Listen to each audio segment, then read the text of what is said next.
Good morning, good day, good evening, wherever you are. Welcome back to Star Wars Jedi Fallen Order.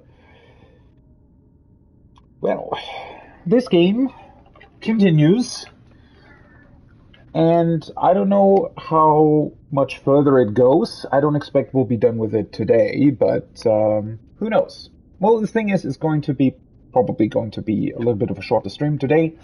It's about 4 to 5 hours, I think. So yeah, we probably won't get through it. That being said, last time we did do a couple of really interesting things on Dathomir. Namely, we faced our memories that we had of Master Tapal and how he died.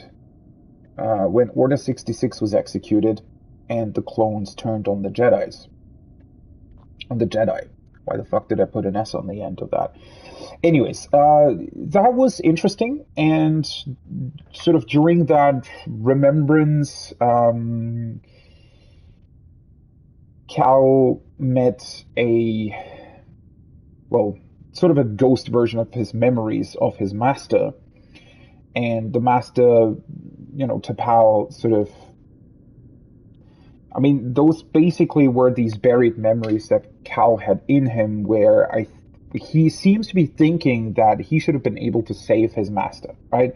He seems to think that he wasn't strong enough as a young Padawan to save his master where he should have been strong enough, right? He thinks that he had the capability of saving him because, I think sort of Cal's line of thinking here is probably that he knows his own abilities and he knows what he should have been capable of. What he doesn't factor in, however, is that a situation like that, something that you're just not that well prepared for. I mean, he wasn't a Jedi, right? He was a very young Padawan at that point, right? So he obviously has to realize that, he just wasn't prepared enough for that. Right. Obviously, an attack like that came out of nowhere, for him at least, was like a really profound sort of thing that he obviously wasn't ready to cope with. Right. But he doesn't seem to recognize that, or at least he doesn't want that to be true. Right. He's still in this line of thinking of, I should have been able to do better than what I did. Right. And that's clouding his vision, it's clouding his mind, and it ultimately led to him destroying his own lightsaber at the end of the last stream, because, his sort of this memory ghost of his master made it seem as if his master was like crushing his lightsaber, but in actuality it was Cal himself doing that. And which is why we now flew to, I don't remember what the planet was called, something with I, where we're on the lookout for a new Kyber crystal to create a new lightsaber. There was a bunch of other stuff going on Dathomir, a bunch of stuff that felt kind of weird. There was this random Jedi wanderer that apparently slightly turned to the dark side, or at least utilized the dark side or the dark forces that are present on Dathomir. We also had those Night Sisters that, while having a really cool design, sort of also aren't really incorporated into the story. So I don't know if we're going to revisit those story threads, if we're going to come back to Dathomir and deal with them. Because, both of those things sort of seem to come out of nowhere, and also seemingly, at least as of now, don't have any sort of connection with Trilla, the second sister, or Seer, or any of the other characters, which is just kind of weird, right, how they've done this storytelling. And I think I mentioned that last time, that it feels as if they had planned for a much more involved story and a much grander sort of adventure, but ultimately had to cut a lot of it, probably due to time concerns. That being said, we did receive Seer's lightsaber for the time being, and are now able to defend ourselves, hopefully, even without our own one. Which is another thing that I talked about last time. It's really, really unfortunate that they even let you customize your own lightsaber, because I feel like the impact of losing it would have been much bigger if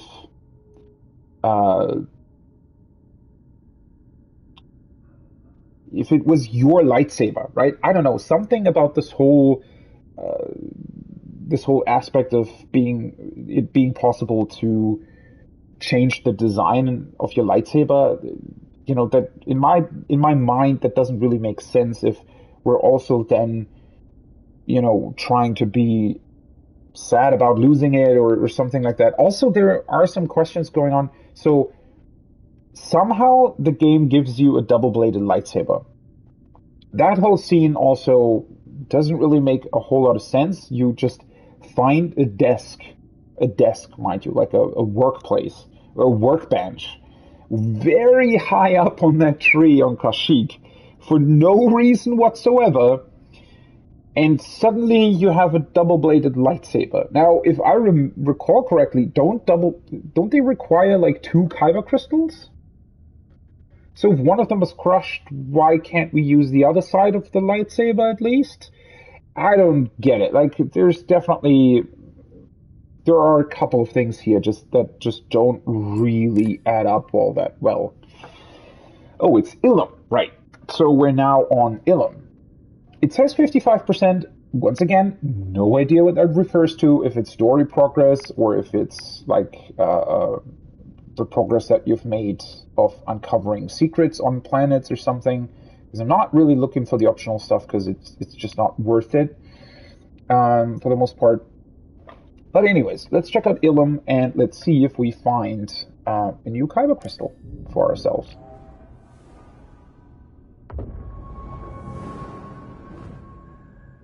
Which is also going to be interesting, seeing as we now have this other lightsaber. I suppose we're not able to customize that. At least that would be very, very strange if that was a possibility.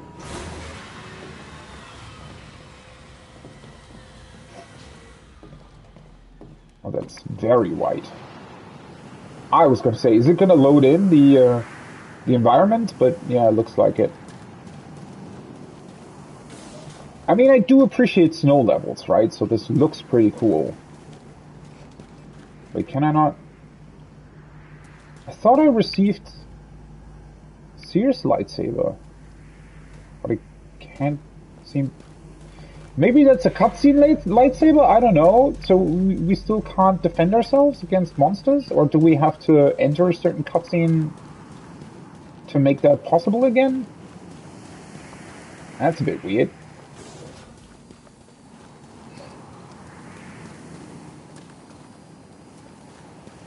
Well, anyways, let's take a look.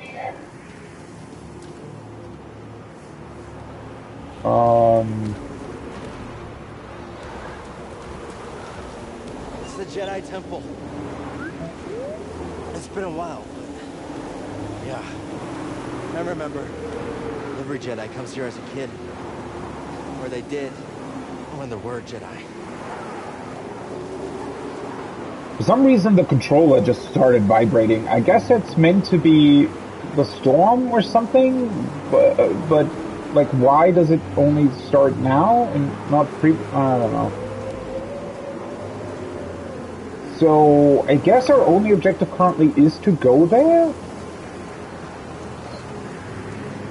Maybe we won't be facing any sort of monster here? Oh.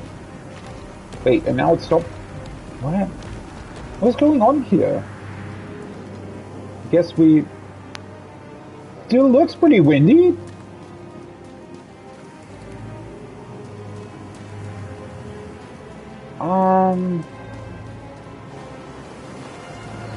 I guess we go this way?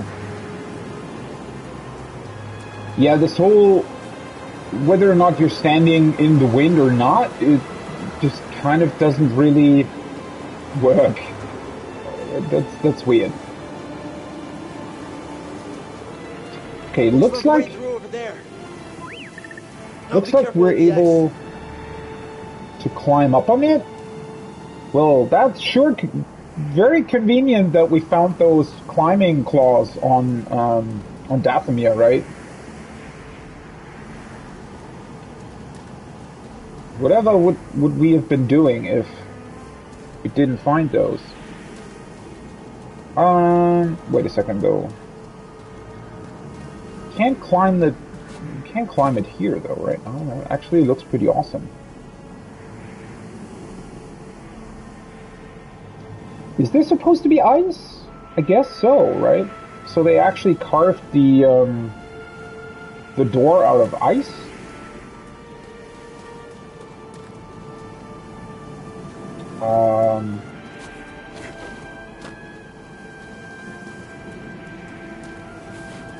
Those stones are floating. I can't go this way though.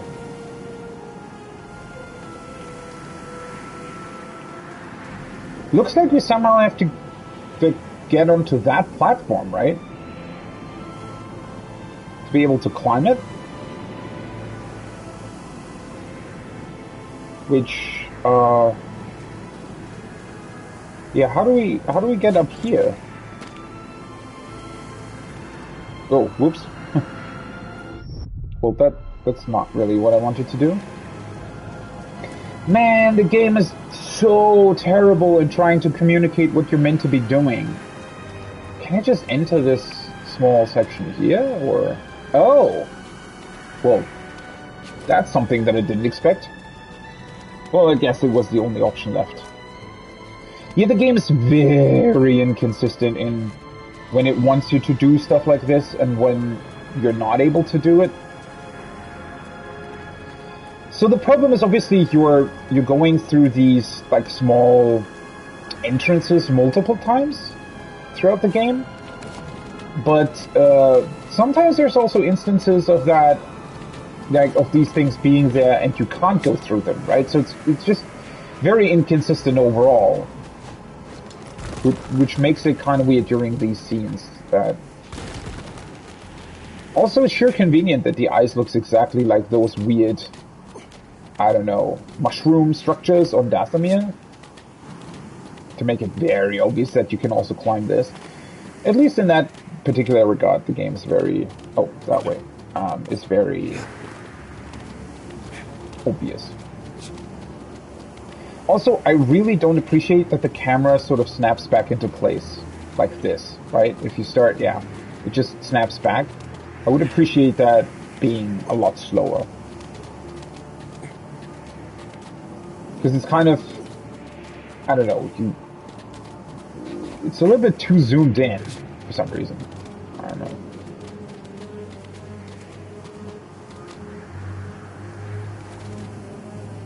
Oh, there's something up there. Whoa. Wait, what? Why'd it just say examine? I guess we can't get through here. Who the fuck placed a box up there? Not much to see, is there? We should head back down. My face is going numb. Wait, what? Why should we head back down? We just came up here. I don't think this dialogue should have played right now. This looks pretty awesome though. I really, really appreciate this sort of whole level.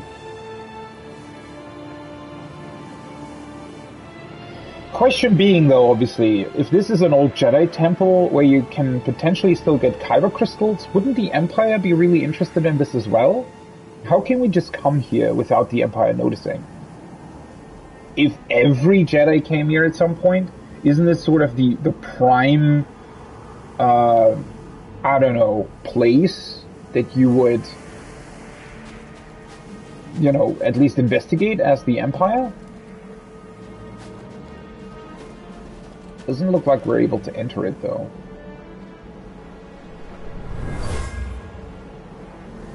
Great Jedi meditated here. He returned at points throughout his life to contemplate his many adventures and trials. Master Marty Cameron. A memorial placed at a meditation site, often used by the venerable Jedi Master Marty Bucky Cameron. Okay. He returned here many times over the course of his life to reflect on his adventures and achievements. And he wore a cowboy hat, apparently. Didn't know those were a thing in Star Wars, but okay. Wait, so there was no point in coming here? Did we... I guess we were meant to go somewhere else? Well, that's disappointing.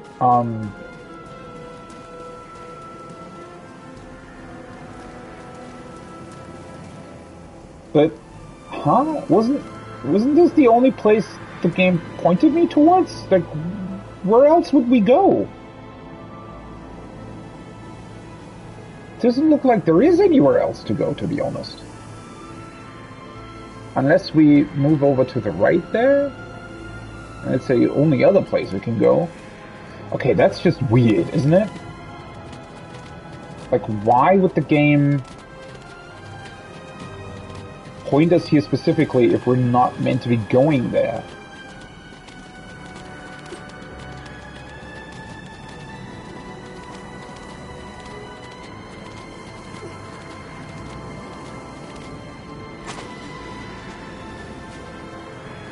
Oh, hello. Well, never mind. Maybe we are meant to be here. Okay, that's kind of weird. I can definitely see a lot of people being stuck here, not really knowing where they're meant to be going, right? Because I think most people would try to go all the way up first. That seems like the most obvious possibility, basically. Very. Gathering room. The gathering room lies at the entrance to the Crystal Caves. Used primarily as a meeting area, Jedi Masters brought younglings here for instruction and meditation before they began their sacred search for Kyber crystals. These structures... I mean, how long has it been since the Empire took over? 5 years or something? Well, I mean, I guess it's a very hostile environment, so they would possibly...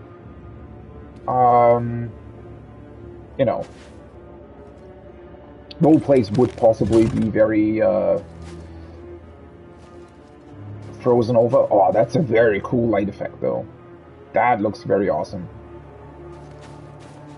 I don't appreciate this sort of plug looking like all the other plugs that we've seen throughout the game so far, though. Oh, that's weird. Whatever.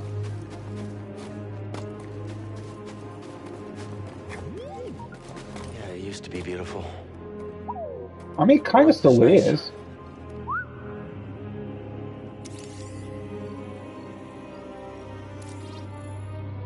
Magnifying window. Built by the Jedi Masters who constructed the temple on Ilum 1,000 years ago, this window magnified natural outside light for heat.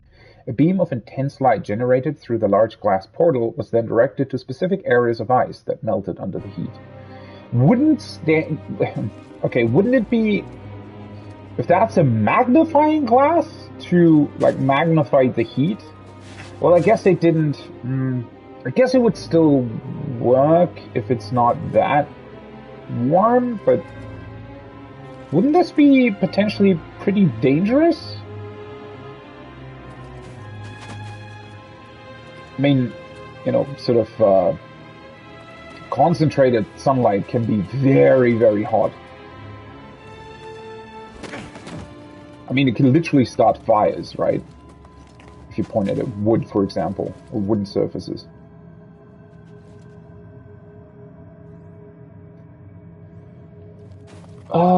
I don't know how much sense it makes currently to explore, because I feel like we can't really do anything in most cases without a lightsaber. Jedi Temple on Ilum. I remember this room. Master Yoda melted that door to let us into the caves. Not with the Force. With that crystal. The light passed through it and carried its warmth. I bet we can do it too. Sounds kind of awesome, not gonna lie. You know, dealing with sort of these light-based puzzles here. I'm just kind of trying to make sense of the I guess, the timeline here, because, yeah. First of all, as I said, it just seems very, very strange that the Empire wouldn't keep up a presence here, because maybe they... What? No, I don't want to hit. Are you fucking kidding me? I've been here for half a minute. I swear to God, who comes up with this shit? Like, honestly. Whatever. But, what was I gonna say? Yeah, I mean, maybe the Empire thinks this is too obvious, or maybe they actually think that there are no Kyber crystals left, but either way, I mean, if they're looking for Jedi survivors, isn't it quite feasible that especially younger Jedi or Padawan, right, people who are maybe very, I don't know, somewhat,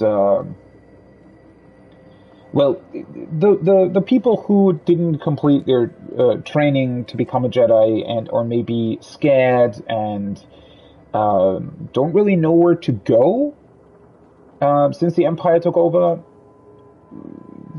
I imagine, well, obviously, you know, you probably wouldn't return to the site usually, because it would be a very obvious place to go, right? So you would expect, or at least I would expect, there to be Empire presence here, and therefore it would be very dangerous to come here. Maybe the Empire was here, though, you know, honestly, wouldn't we have found at least, you know, remnants of them having been here? I don't really know. But, I mean, I guess maybe they were here, and maybe they actually did kill a couple of Jedi or Padawan that came back here. And then after like 2 years, they kind of decided, all right, it's not worth it anymore. You know, nobody's gonna come here after all these years, so we're just gonna leave, right? I can definitely see that makes some sort of sense, I would say. That the Empire, you know, after a while, they would just say, all right, you know, now it's very, very unlikely that anybody's gonna return. There isn't really anything here anymore. So we're just going to leave as well, because there's no point in keeping up an outpost on this icy planet. I can see that being the case, but it's still... I don't know, something about this is kind of bothering me, right? It seems like a way too easy setup to just come here and, oh, you know, we're just going to take a look at the whole temple, and you know, that's it basically. And we're not really going to. Really? This isn't doing anything? Are you kidding me?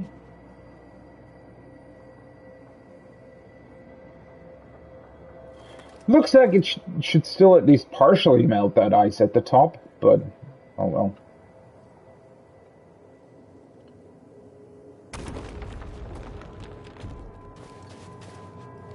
So that's closing.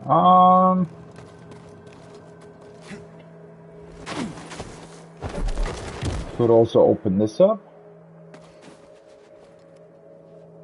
Not really doing anything either.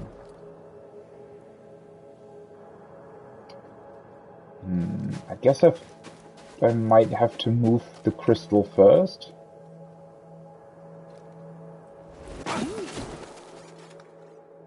What? Let me see. Thanks, BD. Statue of a Jedi Master. Statue of a venerable Jedi Master adorns the central chamber leading to the Crystal Cave. Carved hundreds of years ago, it serves as a symbol to the sacred wisdom, enlightenment, and perseverance of the once great Jedi Order. Yeah, also, I don't know what happened to this. Like, why does it look so, like, broken up? Wouldn't this be... I mean, you'd think that the Jedi kept this pretty well sort of in shape, the whole temple, right? This looks like destruction that would occur over decades and not a couple of years. And then again, maybe I'm underestimating the force of like ice and water and stuff. What's this?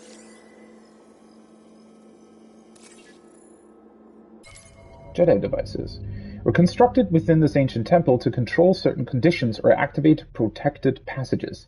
Many such tools exist using basic levers, swivel arms, and rudimentary objects that, when positioned properly, will achieve a specific purpose. Yeah, I don't know. Just this whole setup is kind of, you know, when you try to really make sense of it, it kind of seemingly falls apart, I would say.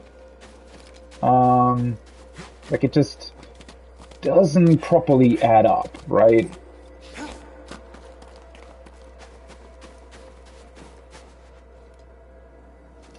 Wait, can I not get back out of this? Or... I was gonna try to take another look at that sort of side passage thing. Wait, do I have to climb up the other side? Can I even climb up here? No. Wait, what?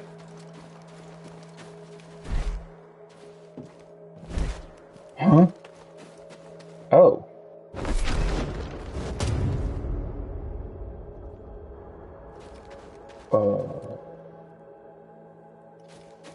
Okay. Why can I not... What? Why can I not interact with that middle thing? With the Force when I'm down here? What's the point of moving this?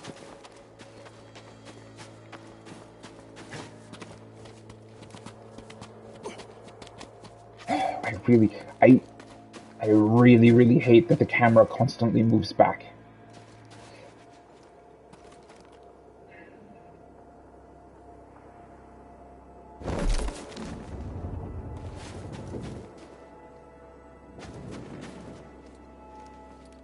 I mean, oh, that's very poorly communicated, honestly. Also, why the fuck is it clipping through? Oh my god, this game. Okay, that's the wrong one. I guess now we... Yeah, how the hell do we get back? Oh, wait. Do I have to...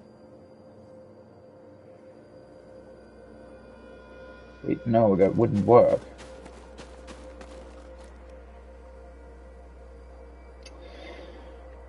So I got a feeling I have to swing over to the other side, while at the same time...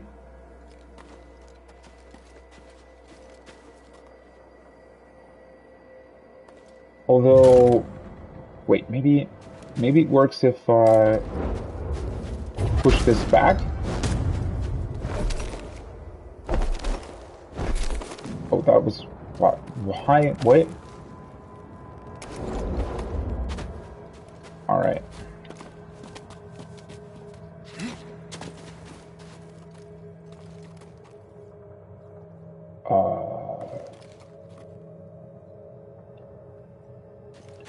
This still doesn't look like I'd be able to go back up.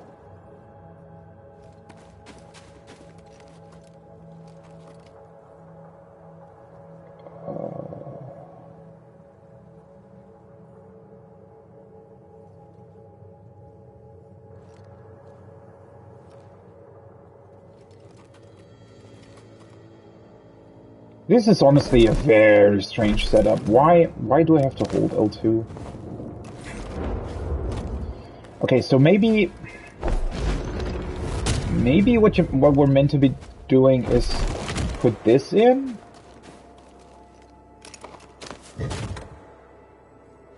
So that the light keeps shining through and then we just move the crystal into the light?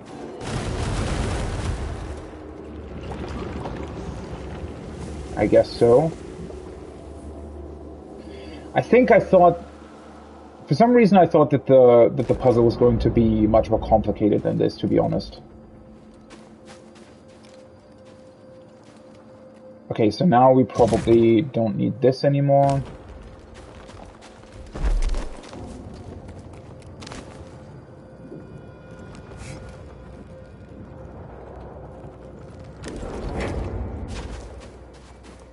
Okay, so I suppose the whole, or this whole section there wouldn't have been any point in coming here previously.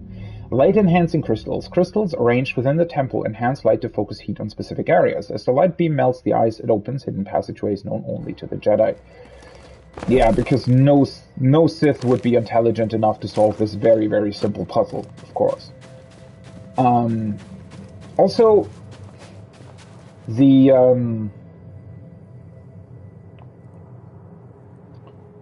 what was I gonna say? I wonder if these big crystals are sort of very simplified versions of Kyber crystals? Which kind of, in a weird way, makes sense, and yet at the same time also seems kind of dumb, to be honest, because that... I mean... Well, I guess I don't know what Kyber crystals actually are, right? I guess they're specific, or the reason... So Kyber crystals, sort of in my mind, seem to be... From a sort of light focusing perspective, they're probably actually fairly simple structures, right? I guess their specific properties just mean that you can move very powerful heat-intensive light through them without the crystal being damaged by it, right? I guess that's probably their specific... So it's more about their durability in terms of their light focusing capabilities rather than a very intricate sort of physical structure, I suppose.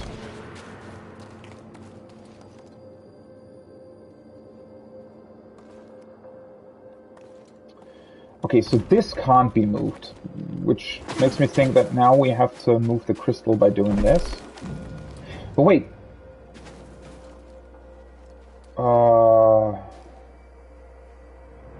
I guess we have to jump over first, huh? Oh, that's so weird. Okay, then pull this structure back. Put the crystal in. But we need it more to the right, correct? Like this. And then we're gonna open up the main light at the top.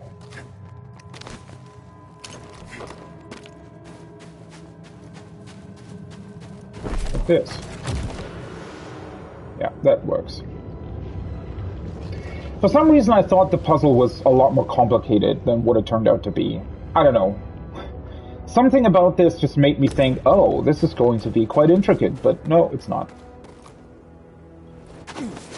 I do appreciate them utilizing this for two different things, though. That's also honestly already more advanced than most of these very simple puzzles, right, in games.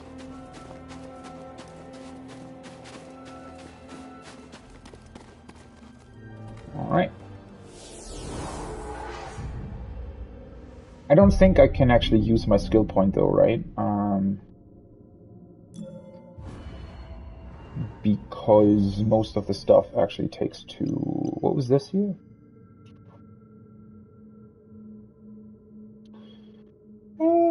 Might not be the worst ability.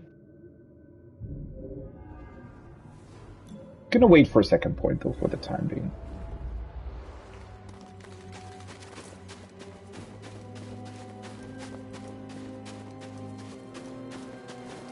Yeah, honestly, this all looks kind of weird. It doesn't look like a place Jedi would have come to. I mean, maybe you could make the argument that the Jedi would be very in tune with, I suppose, nature or something. Wait, how did I dive again? Okay, no. And therefore they would be, oh, that's interesting.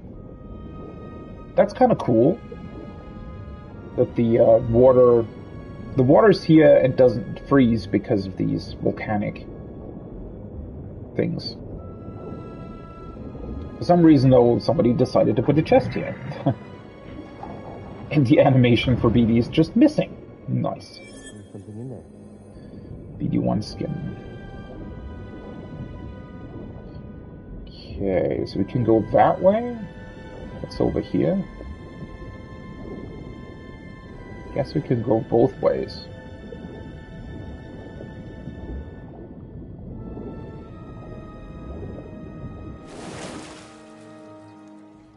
Yeah, I mean, you could definitely make the argument that the Jedi are just very in tune with nature, and so maybe they would try to preserve these caves as best they can while also turning it into a temple.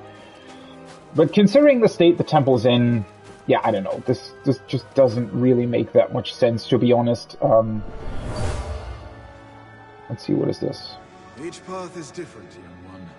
Be mindful of your anger. Uba Neba Noki. Ugh, okay. Pack dropped by a frustrated youngling. Some succeed, but some fail. This one gave in to her anger. That's actually a good point. What do they do with people that they try to train for being Jedi, but ultimately fail the trials? Wouldn't they be in danger of turning to the dark side? Especially if they're still young and impressionable?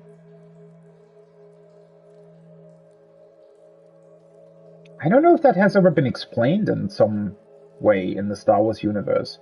Like,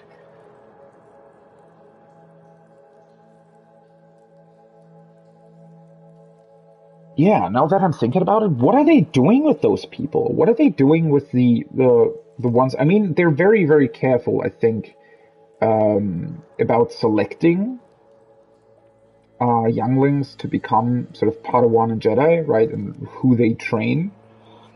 But it seems very likely to me that there would still be, you know, maybe it's a very, very low percentage, but there would still be Padawan who just don't have, like, they will fail at some point, right? I wonder what they're doing with them. Because they would still have very strong force powers, or, well, not necessarily very strong, but strong enough to the point where they could feasibly, you know, do a whole bunch of damage to non-Jedi. So, I don't know if the Jedi are, I mean, they wouldn't incarcerate them or anything, right? So, maybe they're just keeping an eye on them? I don't think that's ever been explained anywhere.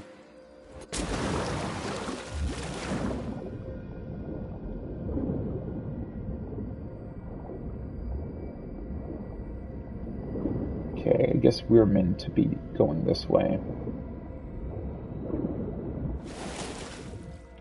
That actually sounds like a pretty cool setup for a video game, right? Or in general for a story in the Star Wars universe. A rejected Jedi, somebody who failed the trials, who ultimately isn't as powerful as Jedi, but still ends up becoming some sort of force-using bounty hunter or something. Underwater, but it's freezing up here.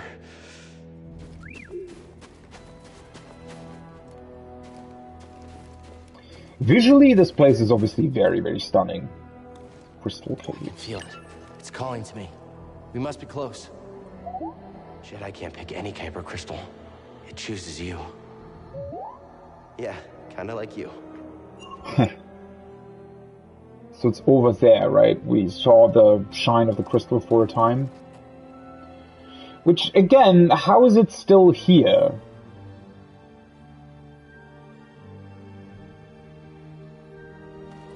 We can't be the only surviving Jedi that also struggled, or potentially struggled, with their survival.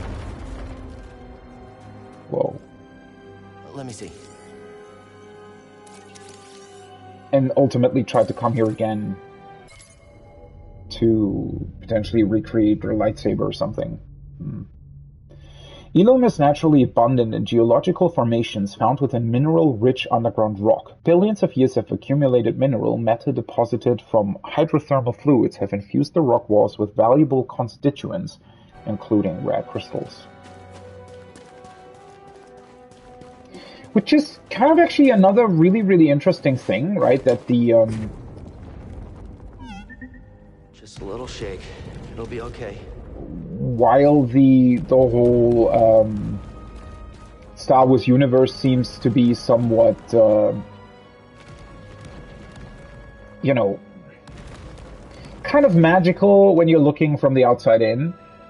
1,000 years, right, is really not a long time in terms of how long the universe existed. So it's kind of funny to think that they are also dependent on crystals that have formed over billions of years, right?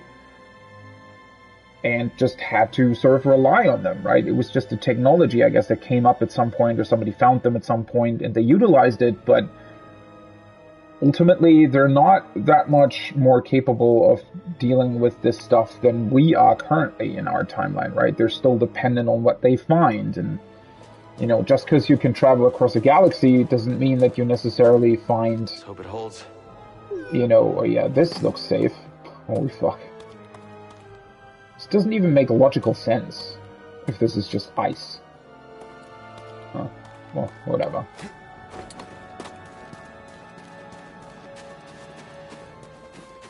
Somehow I get the feeling that this whole cave is going to cave in. And we're trying to exit here. What? Close one. We really bumped into this wall, didn't we? Call's getting stronger. Let's hurry.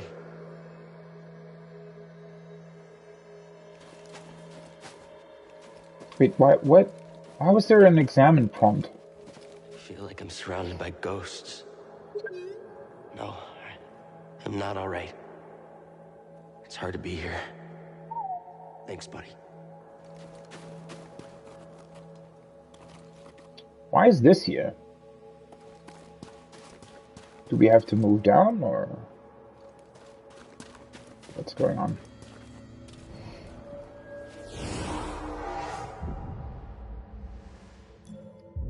One thing that I do really wonder is why they decided to make this game so focused on platforming.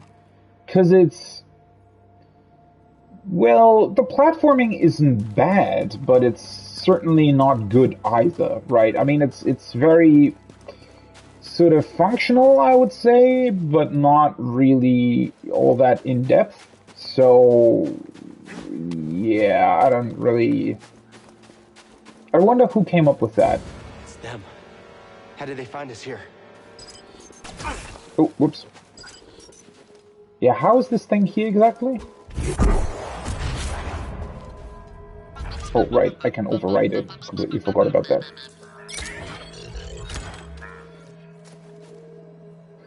Yeah, see, again, like, I didn't even, for some reason it didn't really occur to me.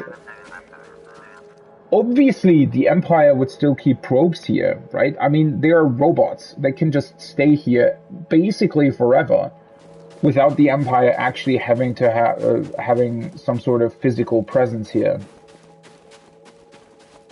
So, I don't know why Cal would be surprised about that. I mean, doesn't it seem incredibly obvious that the Empire would put, you know, droids here to potentially alert them about Jedi coming back here? Okay, is this the way to get up there? Might be, huh? It looks like it. I don't know. I feel like that's a weird sort of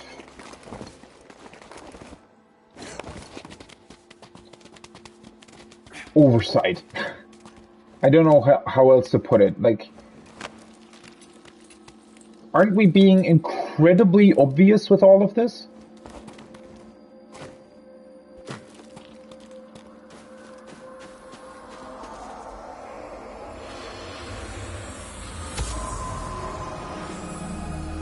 Yay. Where did you last see him? He was heading into the caves. He called out, but I couldn't find him. Remains of a camp. A Jedi Master was concerned for a youngling that was missing in the caves. So, are we supposed to assume that he found the youngling and the youngling was angry, or... I guess the rope's a bit short.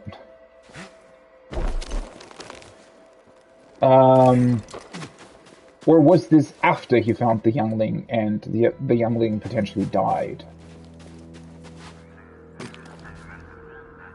Oh, another one. Oh, two.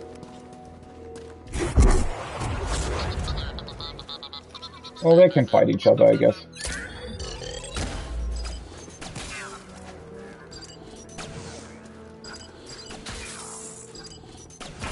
Really?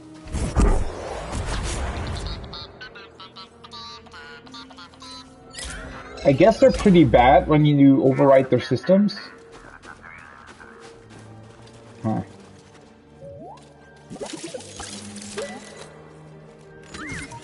I kind of really appreciate the idea of you now being solely reliant on the force powers, right? Compared to previously being able to use your lightsaber. The problem is that the force powers in this game are, you know, arguably way too limiting in my opinion. So, you know, it's not really all that fun to only rely on them, to be honest. Yeah, so in a cave that's already on the brink of collapsing, obviously it makes sense to push large rocks around, right? Seems very clever. Also, I suppose we got really lucky that that fell like that, but oh well. It's kind of a cool shortcut, though, back to the meditation crystal. Also, that rolling animation, right? Although, then again, maybe I shouldn't rest. Oh, well. Whatever. Yeah. Problem that this game really struggles with is that this place would be absolutely amazing if they had established it a lot more and it would make more sense, right? Now, unfortunately, it mostly seems kind of... I can see it shining. Again, why is it still here? Yeah, this whole place, while it looks... Why does it force the camera around? That's really weird. While it looks really, really good, and, you know, from a lore standpoint, it is definitely a fun sort of little adventure here. I also think that it's just kind of... I don't know.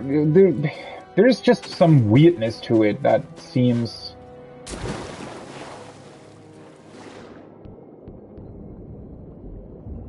You know... It just seems way too random, is the problem. What you got there? Right? It's just this kind of weird assumption that, oh, we destroyed our own lightsaber, no problem, we can just come to Ilum and build a new one, you know. It's sort of... Oh, wait. Where did you go? Oh, nice. Wait, where the hell is BD? Was he just underground? Probably, huh? Yeah, it just kind of... I don't know. I think for me personally, it kind of destroys the meaning of this place, right? Because if you can just come here and build another lightsaber this easily, then... I don't know, doesn't that...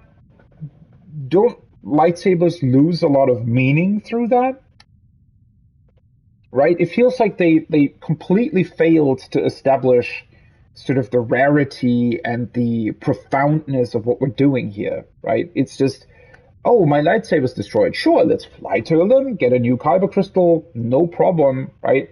And be done with it, basically. And I don't know. Like, if you... That's sort of another... This game is really, really... It feels like the story was meant to be at least 4 times as big as it is now, right? With all the characters that that you meet and stuff. But instead of cutting, like, half of it to make the other half really good, they just kind of kept a bare bones story of everything. I suppose maybe they were scared that the game would look like it doesn't have enough content or something. Like maybe they already had a plan of how many planets they wanted to have in the game or something. And instead of cutting them all together to make room for an actually well thought out story, they just kept everything in because they wanted to say, oh, look, we've got, I don't know, 5 or 6 complete planets that you can explore, right? Without actually considering that they then would also have to fill those planets with meaningful, content. It's a very, very strange setup. I don't know. Then again, we don't know the full picture, right? Honestly, now that I'm thinking about it, this almost seems as if Respawn was tasked with building basically a single-player Star Wars game, right? So maybe EA said, okay, we have Respawn. People they did Titanfall previously, right? People liked that, but it didn't sell that well. Maybe Star Wars can, be a good project for them to work on. And maybe in this particular case, EA wasn't even really the bad guy, if you want to put it that way. But because I can definitely see that maybe EA sort of planned. So this released, I think, before episode 8, right? I think something like that. So maybe what happened is that when they initially set out to develop this game, right, Respawn that is, with the backing of EA, maybe they didn't really have this sort of release connection with the movies in mind, right? Maybe there was some miscommunication, either miscommunication with Disney, or maybe Disney changed their minds. I can definitely see, Disney not caring about this game at all, basically saying, oh, wait, you wanted to release this game whenever it's ready? No, we're gonna, you're gonna put it out like right before the next movie so that people can buy it, while they're being hyped up for episode 8, right? We want to make this part of our marketing structure and everything, right? And probably people at Disney who have absolutely no fucking clue about video games decided about that. And then EA was kind of like, well, fuck. Now we have a game that we plan to release in like a year, having to release in 3 months, right? And because that's what it feels like, right? It feels like they had to severely cut down on what they originally planned, but it also doesn't make sense that would have been like, these cuts don't really make any sense in terms of because if they had known that they had to release this game alongside the movie, then wouldn't you the whole setup, like, that would feel incredibly incompetent, right? So there's only like 2 possibilities here. Either they didn't know that they had to release alongside episode 8, and therefore they planned for much more than what they ended up being capable of putting into the game, right? Or they were incredibly incompetent of planning for that somewhat small time frame until the movie released, and wanted to do much more but ended up not being able to do that, which arguably could still be a thing, because I think I said or mentioned this multiple times throughout the playthrough up until this point, that it feels like the game is definitely lacking direction. So whoever the game director was, whoever was in charge of really overseeing the whole project, seemed like they didn't really know what they were doing. But again, it might also be that they just planned for a much longer time frame for their development, and at some point Disney just came in and, oh, by the way, we wanted to release this game alongside episode 8. Are you ready? And they went kind of went, wait, what? And then just had to severely cut everything that they wanted to do in order to make that release schedule.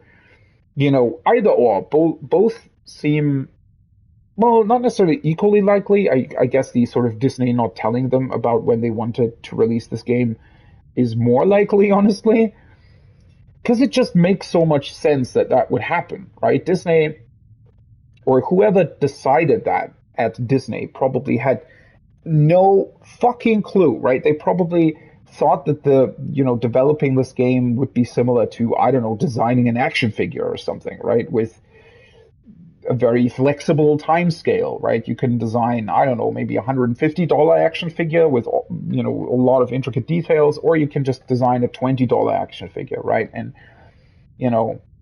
I don't know, maybe they thought, just release it the way it is. It isn't going to be a problem.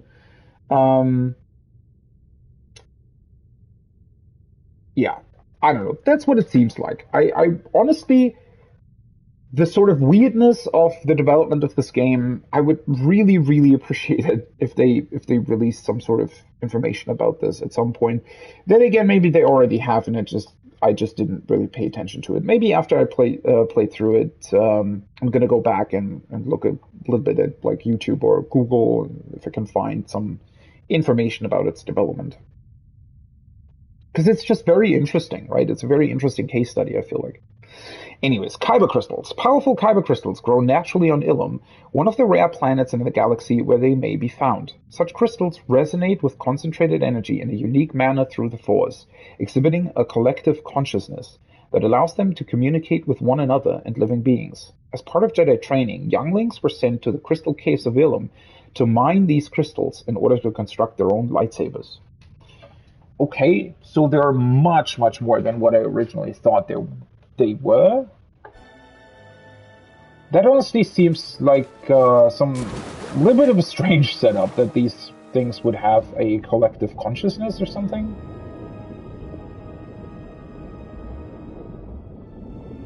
Wouldn't that mean that Jedi, or in general Force users, could influence lightsabers? Well, maybe not easily, but certainly, it would be a possibility to, sort of influence them collectively in maybe a bad way. It's also another angle. Like, wouldn't you try as Sith? Wouldn't you try to do that? I can feel it. We're almost out of here. I promise. Okay, let's see what kind of task we have to deal with here. For some reason, I thought that sort of small light that we saw was the Kyber crystal, but it seems like it was just some sort of weird... BD, don't come any closer. BD!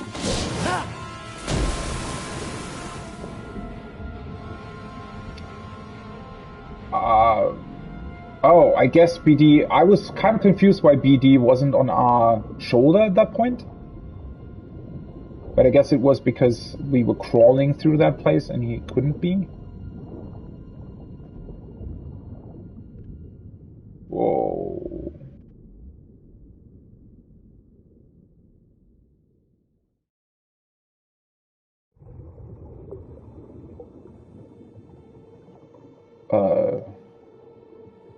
What?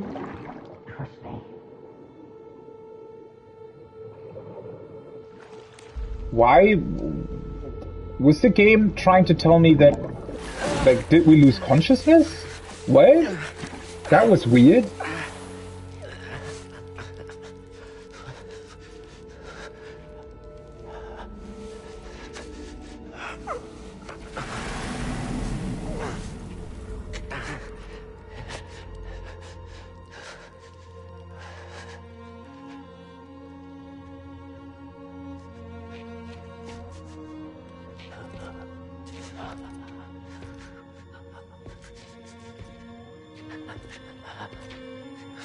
Huh.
failed.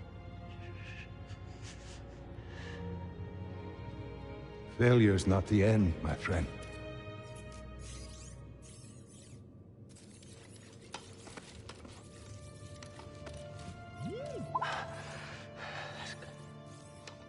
That's good, buddy. The time's come. This may be the last you see of me. I can sense the doom of the Jedi Order is upon us. No! Failure is not the end. It is a necessary part of the path. Hope will always survive in those who continue to fight. Like you, BD-1.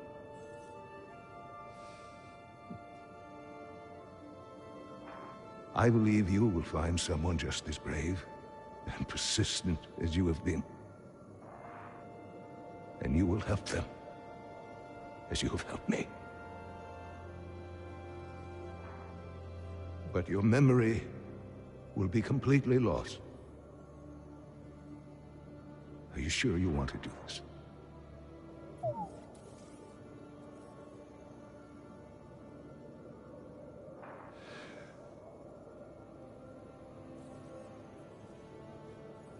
Beginning total memory encryption. Only with a trusted connection will your memories be restored.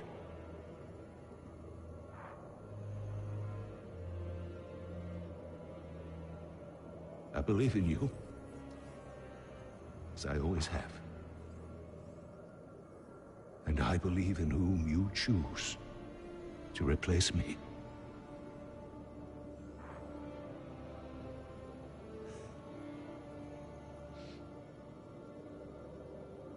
Goodbye, old friend.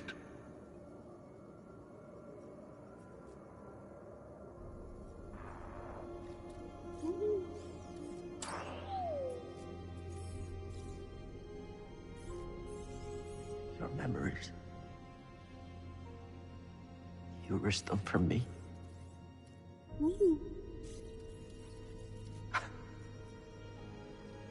I believe in you too, buddy.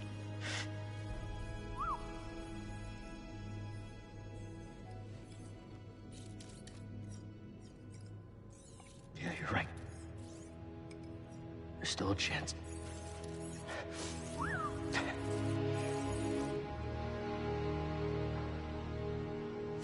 There's always a chance.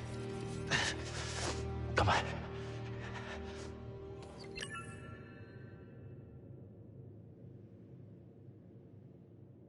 Not gonna lie, that was a really, really cool scene. And, well, because it's about BD-1. Why are robots always the most likable characters in Star Wars? I don't know. Like, BD-1 is by far the best character in this game. And it's kind of crazy, right? But, is that a testament to his character? Unfortunately, I would say no. It's probably more due to the fact that the other characters are just not very well written at all. Or barely appear, right? I mean, you can't write a good character if they're almost non-existent for the most part, right? That's really, really unfortunate because, you know, some of these scenes kind of prove to me that they would have been capable of designing a really cool game with a really cool story, but somehow, through some means, it just ended up being this sort of puzzle work that's not really anything at all in the end, right? That's really, really unfortunate. That was a pretty cool scene. It doesn't really make sense because how did BD-1 get back to Bogano then? If Ilum is the place where Cordova did the memory encryption, unless maybe this message or maybe the encryption took place on Bogano, but the message was designed to be played at another point in time or place, right? That could be a thing. I wonder why it would be connected to this, though. I don't, how would Cordova have foreseen that whoever found BD1 would come back here to Ilum. Seems unlikely, but then again, you know, I mean, that's kind of fine. I mean, maybe it was designed to be played when the Jedi that BD1 found was very, very close to dying or something. Which is, that's the problem, right? I like the scene in of itself, but then, first of all, why was the image so low resolution? Like, why was the playback of Cordova at like 160p? I don't get it. Like, what? That can't be on purpose, right? That must be some sort of weird technical issue that they had with the effect, which I don't understand how that could be. But anyways, maybe the game failed to load some sort of I don't know, sharpening filter or you know, blur filter or something that was meant to be over the scene but wasn't included or something. I don't know. And then the way the whole scene starts is also kind of really weird, because for a second there I was wondering why the game, there were some sort of artifacts at the top and bottom of the screen, right, when I was still in the water, and it looked as if I was getting colder, which I was surprised to see that, because up until that point, being cold wasn't a thing, right? It wasn't a mechanic, whereas it is in other games. Or at least it's, well, not really a mechanic, but there are other games that if you are in a very, very cold level, you know, your screen sort of gets frozen a little bit, and if you walk or move faster, then it defreezes, if that's the correct word there. But up until this point, the game hadn't done this, but suddenly in the water it did. And I think what I was meant to be experiencing there was that Cal lost consciousness while being in the water because it was just too cold. But we were already at the end point and the screen just went white. I don't know, that was a very weird, that didn't work at all. I don't know. Anno Cordova, my friend. In his final message, Master Cordova revealed a close connection to BD-1, his faithful companion droid. On their many adventures, they shared close trust, as BD-1 recorded Cordova's journey and vital knowledge. When they parted ways, BD-1 agreed to have his memory banks encrypted with this information, beginning his important mission and saying goodbye to one another. There was another databank entry? Chapter 5. Shadow of the Master. Cal and BD found their way to the ruins where Cal faced a dark version of Jaro Tapal. Wait, I didn't read this? His phantom shattered Cal's lightsaber, leaving him defenseless. Cal and BD fled the ruin, running into the Wanderer. He revealed himself as Taran Malachus, a former Jedi now studying the dark side. Malachus asked Cal to join his quest for power, but was cut off by Marin. She raised a horde of undead to destroy him and Cal. Cal and BD rushed back to the Mantis. After Cal's confession about Order 66, Sears says it's time for him to build his own lightsaber. Which is definitely an interesting thing that I didn't think about up until now. The lightsaber that we were using, in theory, even though you can completely customize it, which again doesn't make any sort of... The customization of the lightsaber completely goes against the story they're trying to tell. I have no fucking clue how they came up with that. Again, yet another thing. Just cut out the lightsaber customization completely. Just cut it completely, remove it from the game. The game is better, right? Like, why the fuck is that a thing? Honestly, it would have worked even better if you can collect a couple of lightsaber parts, but you just can't use them up until the very moment when you build your own lightsaber, right? Imagine how cool that would be if you suddenly realized, oh, wait, I've been collecting these parts all the time so that I can now build my own lightsaber, right, after the one that my master gave me is destroyed. That could have been such a powerful moment. But again, this whole lightsaber business completely destroyed by the fact that we were already capable of completely changing the lightsaber and basically making it our own, right? Hope. In the wake of his terrifying experience on Dathomir, Cal travels to Ilum to construct a new lightsaber. With the help of his new master, Sir Junda, Wait, she's our new master? Okay. He's able to conquer the horror of his past and forge his new Jedi weapon. Cal moves forward, now determined to complete his mission, let go of his tragic past, and choose his own destiny. Feels like this entry should be after we leave this planet, but okay. My friend, after a fateful event on Ilum, BD-1 finally retrieves the last of his memories about his old friend Eno Cordova. The recordings BD played for Cal were all logs from private conversations between the droid and Cordova. In a final recording from Cordova, that was a lot Cordova, BD shares the moment his memory was frozen to encrypt the secret data about the vault. Night Sister Mary, I didn't read this. Malachus unveiled. Marion confronted both Cal and Malachus. Enraged Malachus would ally himself with the Jedi after years of convincing her they were the enemy. Seeing proof of Malachus' deception, she uses magic to unleash a horde of undead Night Sisters to destroy the outsiders. The Wanderer. The Wanderer is revealed to be Taron Malachus, a former Jedi now in hiding. I don't know why this is a character in this game. Makes no sense whatsoever, but okay. Betrayed by his own troopers during Order 66, he crashed on Dathomir, where he succumbed to darkness and madness. Seeking a return to power, he has manipulated Marin and the Night Brothers in an effort to learn the secrets of their magic. I wonder if this comes up again, because this falls completely flat. Jaro Tapal. Jedi Master Jaro Tapal was a general during the Clone Wars who mentored his Padawan Cal Kestis with a firm and disciplined doctrine. During Order 66, Tapal was mortally wounded, but managed to get Cal to safety. In Tapal's last moment, he passed his lightsaber to Cal.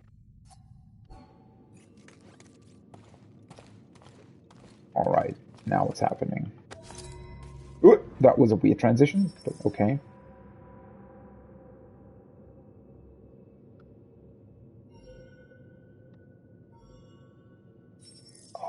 Now we get the other colors. See, this would have been so much cooler if the lightsaber customization was not a thing up until this point. Oh man.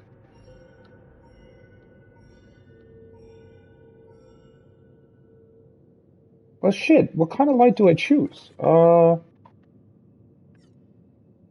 this is more like a greenish blue thing?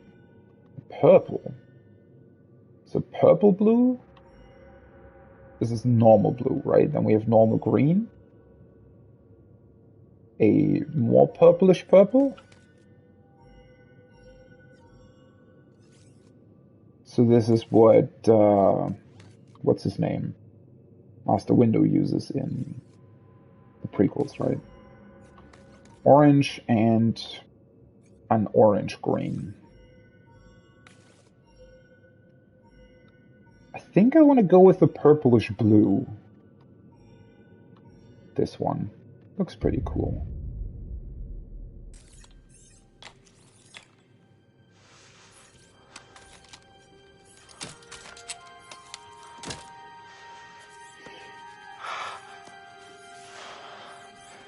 But, I mean, the lightsaber that Seer gave us, didn't that still work? Why didn't we use that to get here against the droids?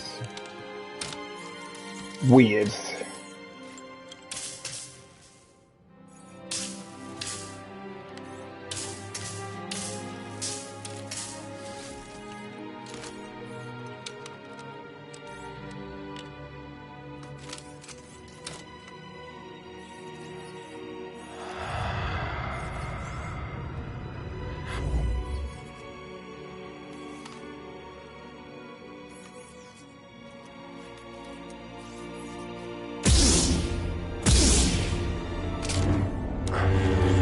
Whoa.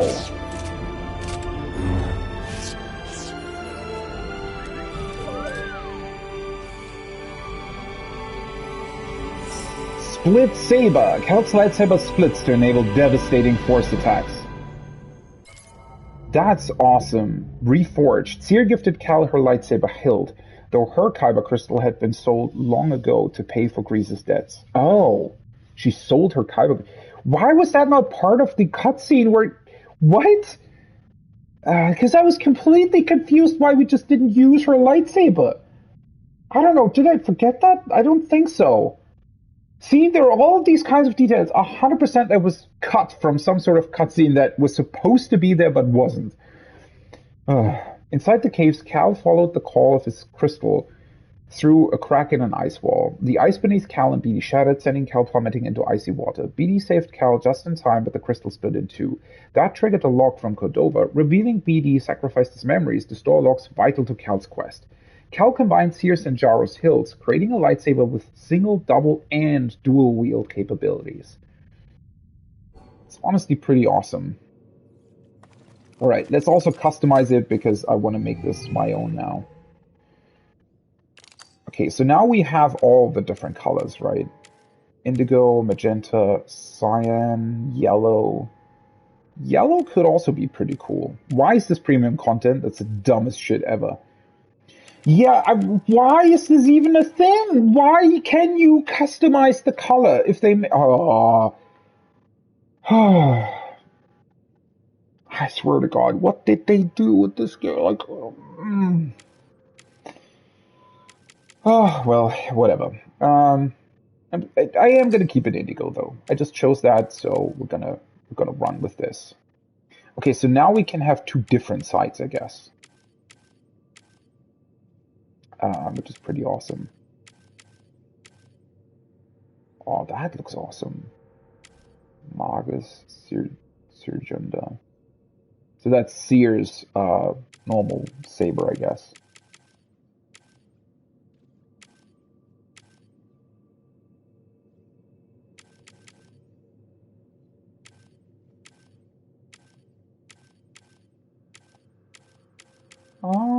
It's honestly quite difficult to say what I want to use here.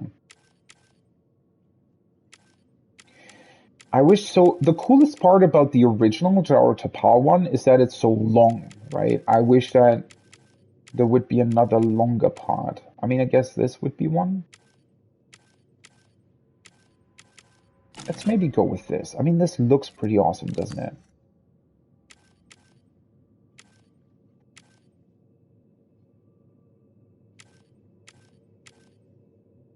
Wait, let's actually, before I do that, let's change the other end first.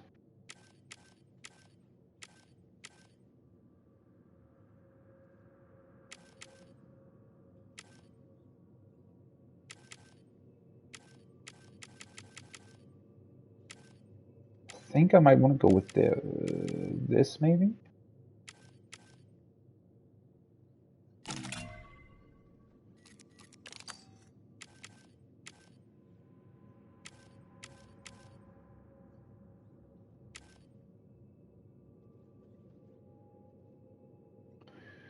Nah. I mean, this is...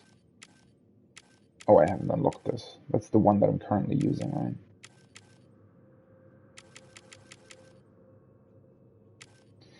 Yeah, this moment would have been so much more awesome if customizing your lightsaber wasn't a thing up until this point, right? Maybe it would have been strange to find things previous to this, right? If you were kind of asking yourself, well, why am I picking all these parts up if I'm not going to use them? But again, I still think that it would have been pretty awesome to you know, have that at this particular moment in time. Wait, why can I not change the other end though? That's a bit strange.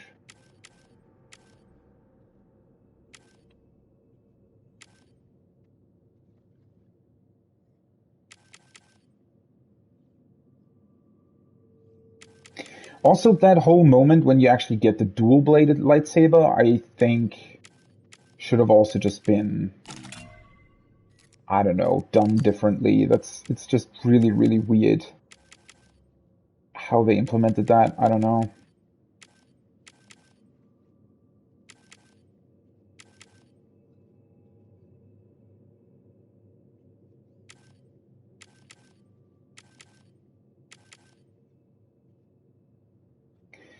Go with a more simple black, or red doesn't really fit. The blue doesn't look that cool for some reason.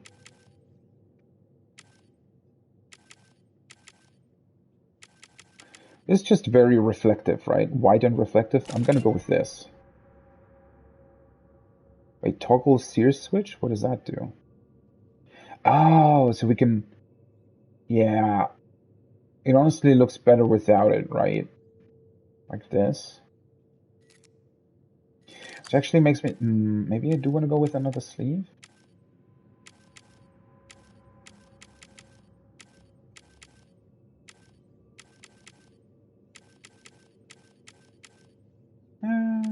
This actually looks kind of awesome, I think.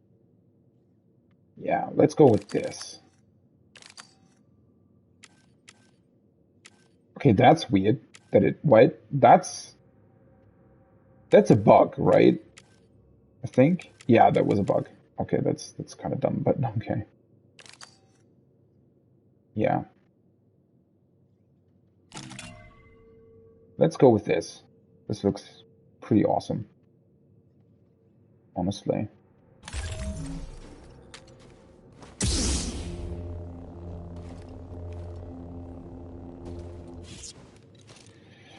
Okay.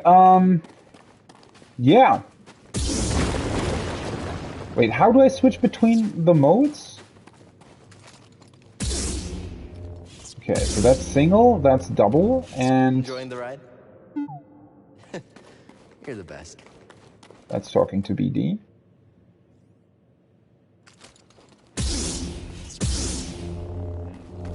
Wait. Oh, so that's just a... Okay, so you can just utilize that attack if you are... So if I'm single blading? Oh, okay, it still works. That's awesome.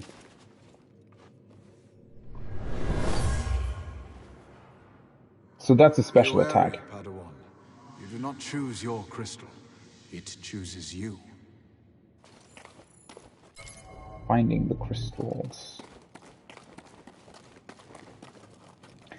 Is there anything else that I can do with this, though? Is it really just this? Or is there also... I think it's literally just L1 plus... Oh, this froze over. That's where we came from. Okay. That's weird, but sure. I mean, maybe the force unfroze the water or something? Wait, so these are all my... These are all the force powers, right? L1, this is the strong... And this is jumping, yeah. I guess you only really have it with L1 plus square. Which is fine, but interesting.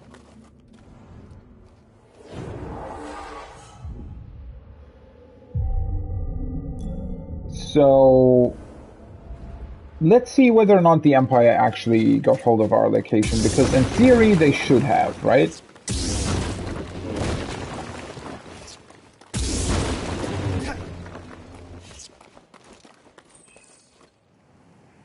Oh, hello. Yeah, there they are. Perform split saber force attacks. Requires force. Wait, I need force in order. Why? Holy shit. So fast. Oh, now he's running. Are we good enough Go. to win?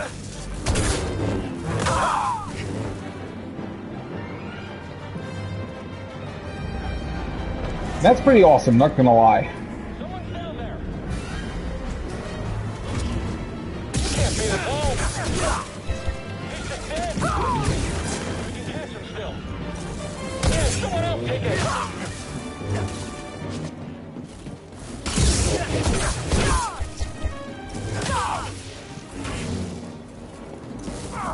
Let's get What? Yeah, I still think that the amount of force power that the game gives you is just kind of strange. Time to shine.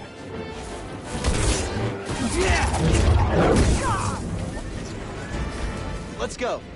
Wait, what? All right. Go where? I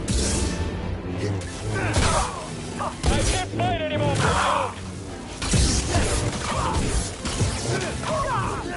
Smash him. What? Why didn't it?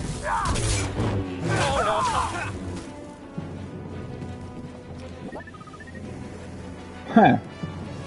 Yeah, not gonna lie, that was pretty fun. They were never tracking us. Okay, so they've been here all along and we didn't notice while we landed? Even though we landed right next to this giant chasm? Sure. Sure. Think you can handle this, Speedy?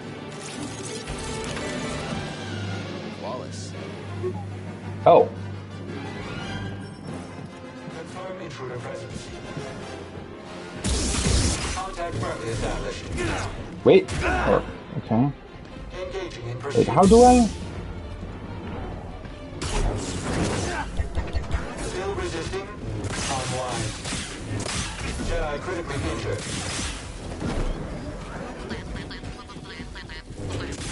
Requesting maintenance. Wait. Here, buddy. Stim. What's up with the other ones? Why aren't they helping us?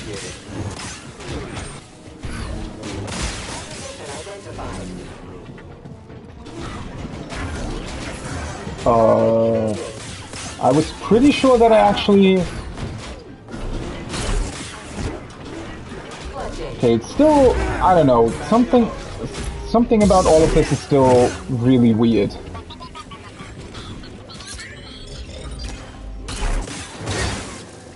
Whoa, holy shit.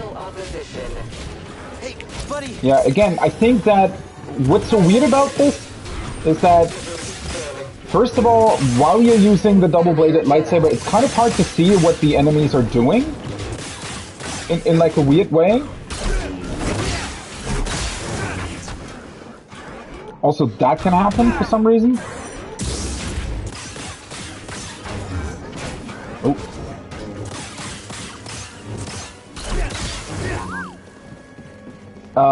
Yeah, the whole setup with the Force is really weird.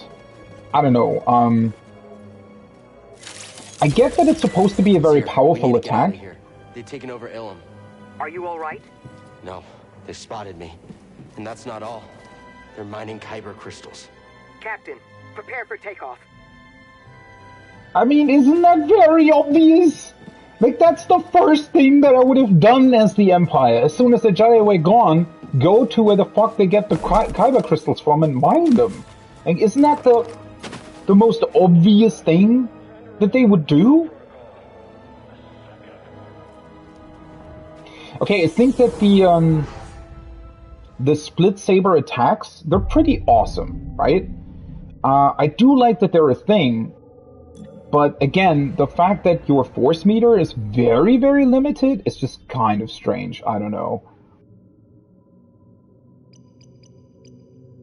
Okay, what do we have here? A powerful push allows Cal to sense groups of enemies flying. Pull. What else do we have?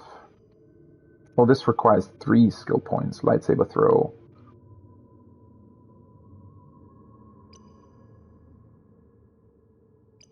Do I want to maybe unlock the lightsaber throw?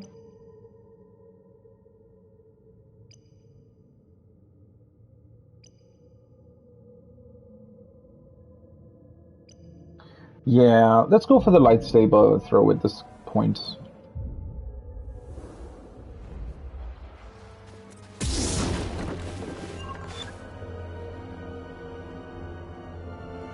Return to Dathomir and retrieve an astrium from the tomb of Kujat. Right, so now we need to get back to Dathomir. Not sure if I saw movement. Clock him. You say so. We'll take you down. Yeah, also, there is definitely...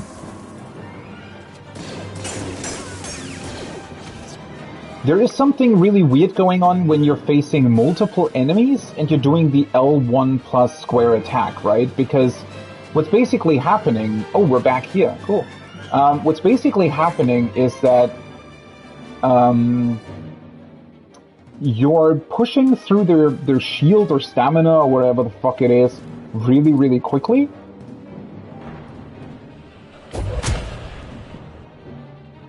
Oh, I thought I was... thought I could push it back towards him.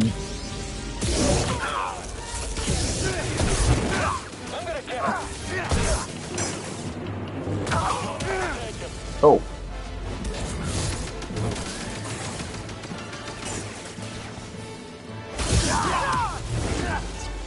So you can kind of insta-kill them?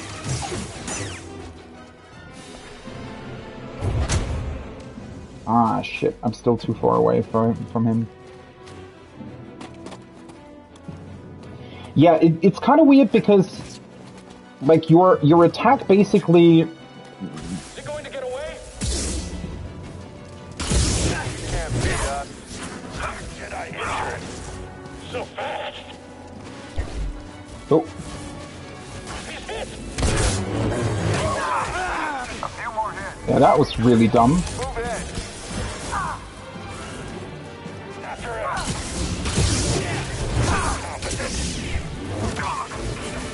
He is weakened. Can I... He just stun-locked me. I was, like, constantly pressing circle there. Can you... Child fears us.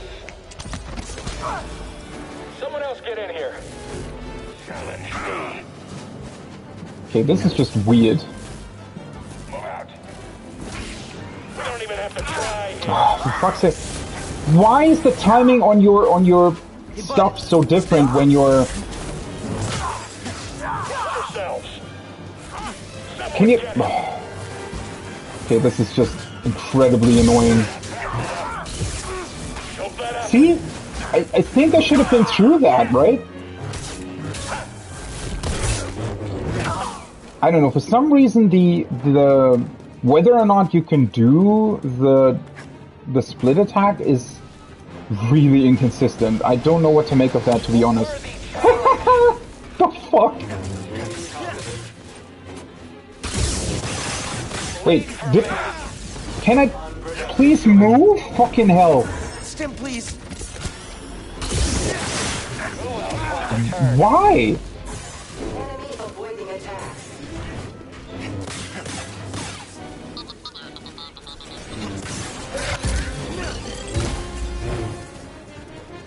Death comes for you. I'm injured. I'm injured. What the fuck just happened to the camera? Okay, You're now lining he's up dead. Imperial channels. They're sending everything they've got at you. Yeah, no Are you shit. safe? We're laying low, but the storm's clearing. We won't have any cover soon. What about disguising the Mantis' signal? That trick only works if they're not expecting it. I have another idea. He's just chilling over there. Yeah, these kinds of setups are incredibly weird, right? Because he keeps shooting the RPG at you, but he's mostly hitting his own troops.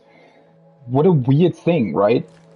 And also, yeah, something about this lightsaber attack is strange. Because it gives you a certain amount of attack force, basically, right? It equates to a certain amount of damage that you're dealing on the enemy. But if the enemy's not dead after it leaves you wide open for a counterattack, it feels like.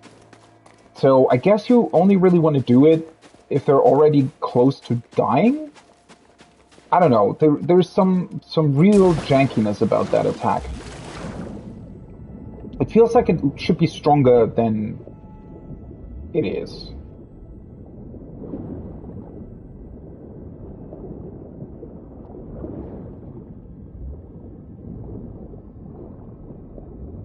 Yeah, also it is really, really strange that the Empire wasn't present here before, right? Because, yeah. Let's slide through their encryption.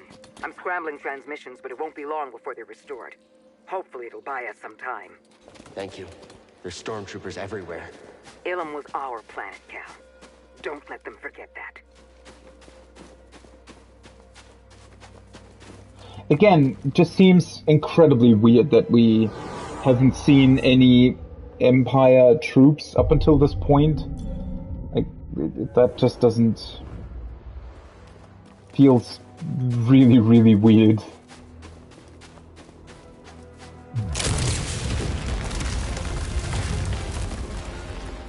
What? Oh, hello. See, in this particular case, shouldn't it have killed him?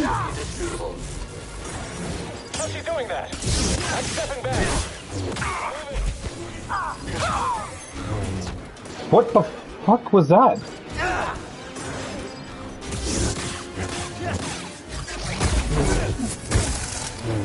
God, there is so much jankiness.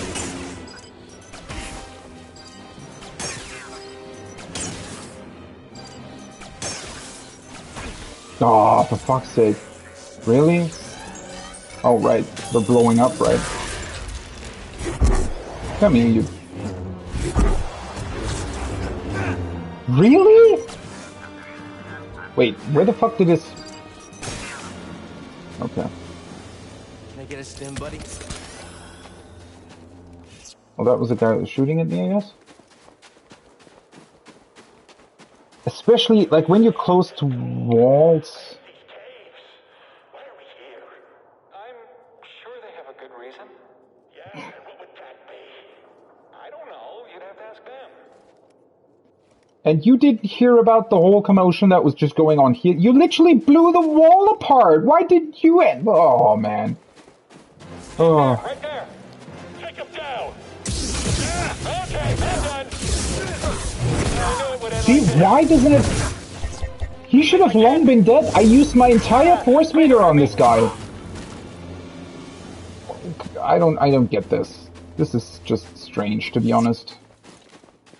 They've broken through and called reinforcements. Every Star Destroyer in the sector is on their way here. If they get here before you do. No, we didn't come all this way to get captured. I'll be there. Okay. Well, that sounds interesting. Ooh. Actually, it looks pretty beautiful now that the storm's cleared up. I mean, it looked beautiful before. I really like the setup of this planet. It just doesn't make any sense whatsoever within the story, but okay. Or rather, it's not that it doesn't make sense, it's just that it's, in general, pretty... Tell Grease to close the Mantis. What? With the What? Empire on your tail? Are you crazy, kid? Trust me. We do. We'll close the ship.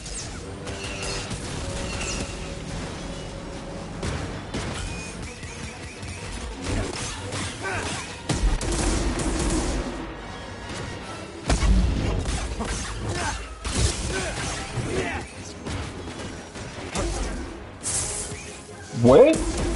Are you fucking serious? How was I still in that? Man, I hate fighting these things. That's so awkward. Do I even have to? Can I just... I guess I'm just meant to be running back to the ship?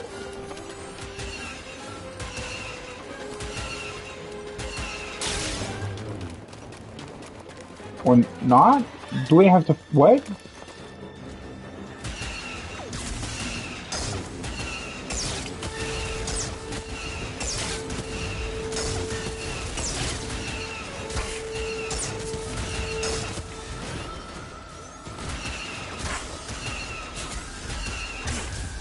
The timing on that doesn't work at all. What the fuck?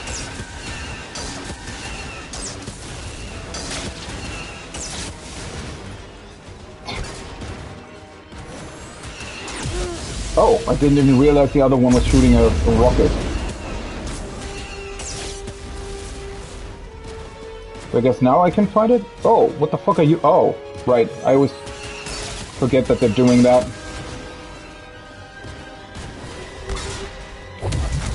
I guess you're not meant to lure them to the Mantis, but the game doesn't account for if you're actually doing it.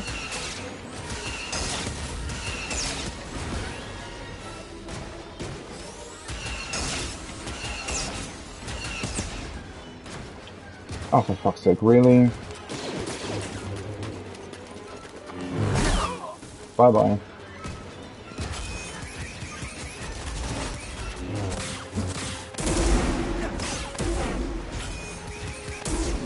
God, I hate these fucking grenades so much. They're such a bad choice for this.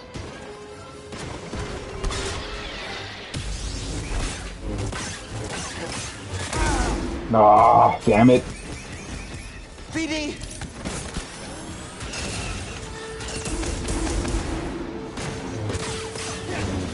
Fucking hell. This was just awkward as fuck.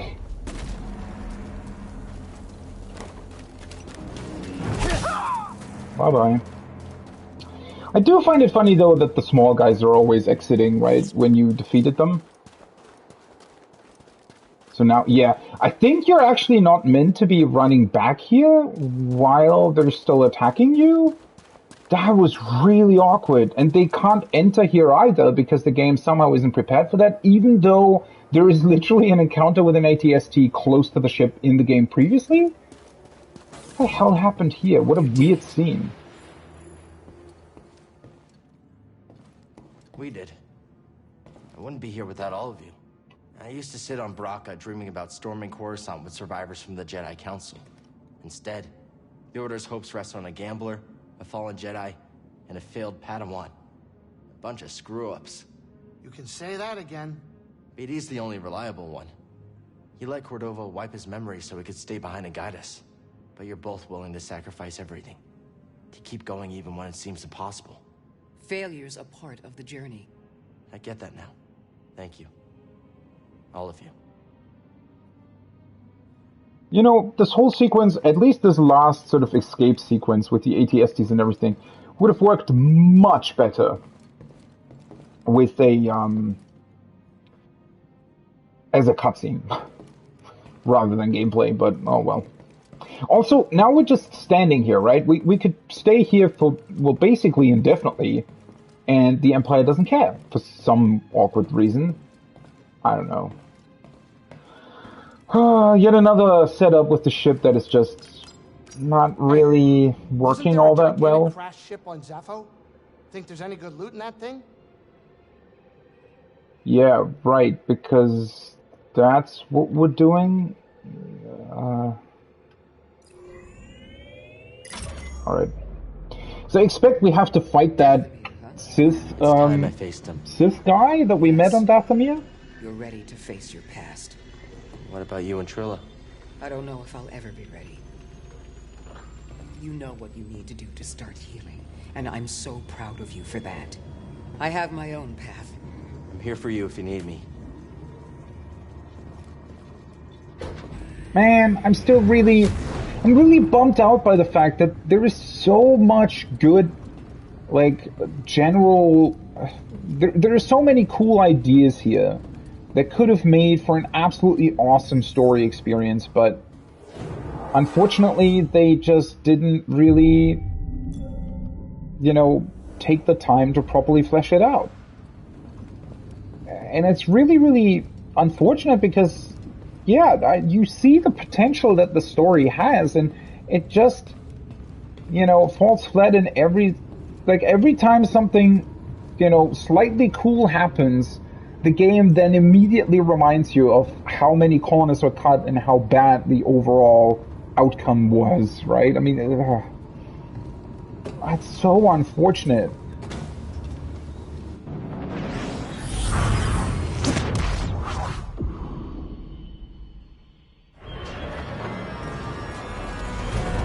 And of course, the Empire also apparently just doesn't follow us, like...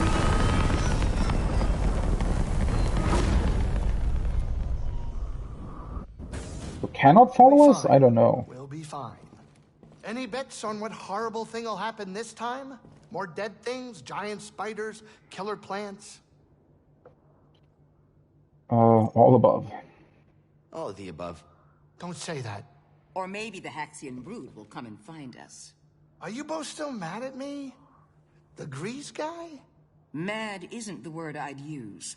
Hey, you gotta admit though, I paid you back in thrills. How many slubs get on the Haxian Brood's most wanted list, huh?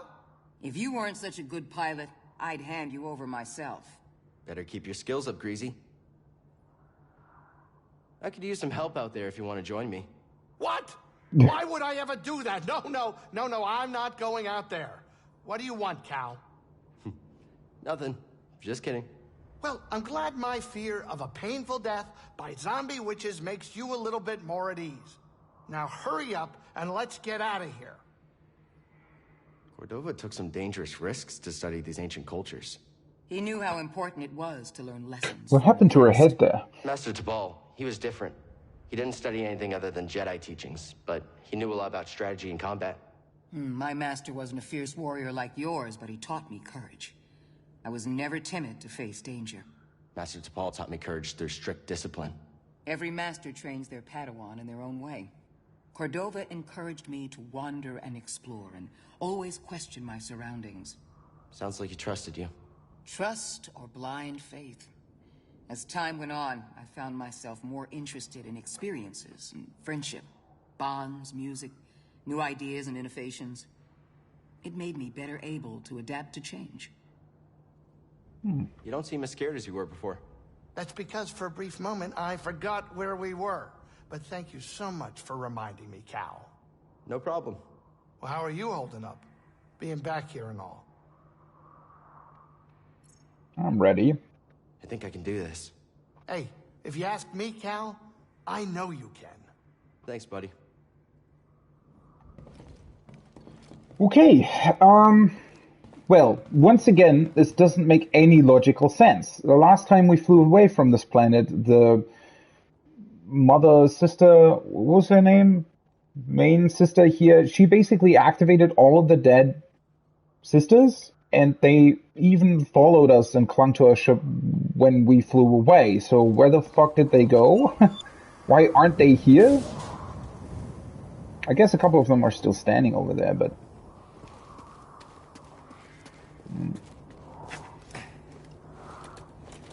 Okay, I guess we're just going back to the tomb then, right? I do think that we're probably most likely gonna face the guy thing. Let me just ram past a few.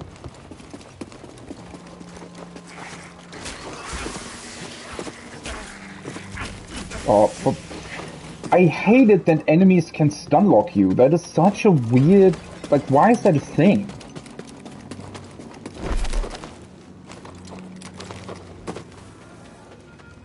Why are they standing next to the meditation spot? That's incredibly awkward. Did they not account for this? Oh, for fuck's sake. That's really, really weird. I don't know.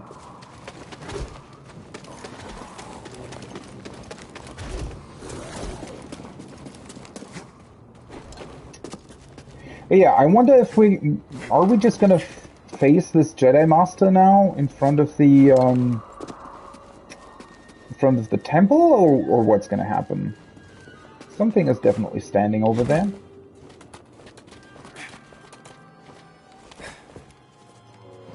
Oh. Wait. Isn't that actually the Haxian Brute? Are they actually here? That's kind of fun. Hello.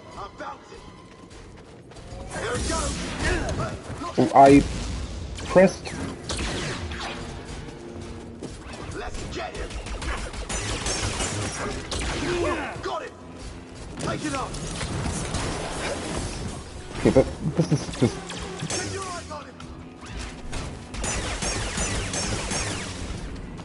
kind of awkward. I need a break. I need a break. More money for me then. Wait, what? Nice move, Jedi. What? How is he still able to... How's that feel? The game doesn't know what to do with him at all.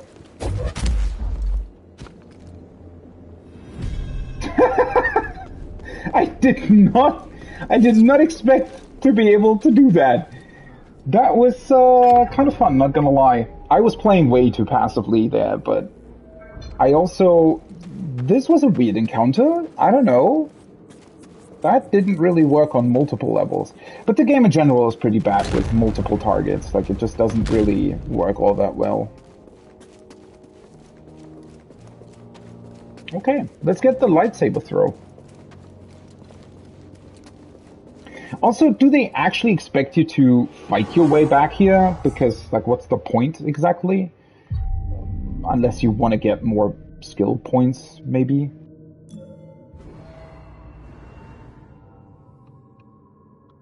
Right, so lightsaber throw is L1 plus triangle. Yup. But as with everything else, it also requires force power, correct? So you can't use it all that much. Which is really a shame, to be honest. Alright. See what happens now.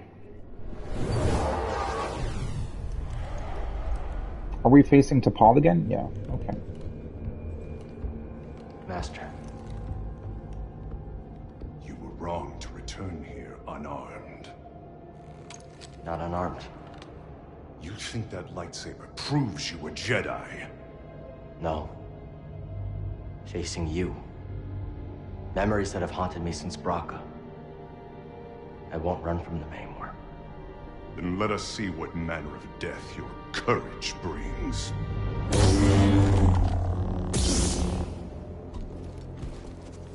Okay, now he's actually aggressive. The weapon you wield is still mine, apprentice.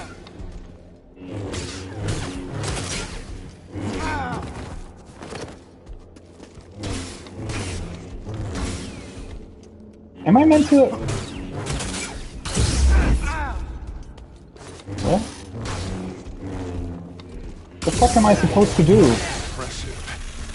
What? Is power the answer? No. What the fuck was that? That was very weird.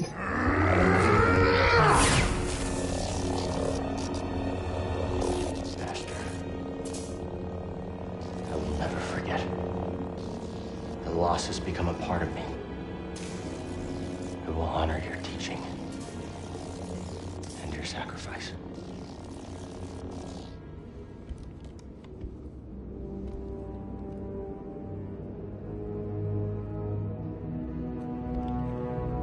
Remember, persistence reveals the path.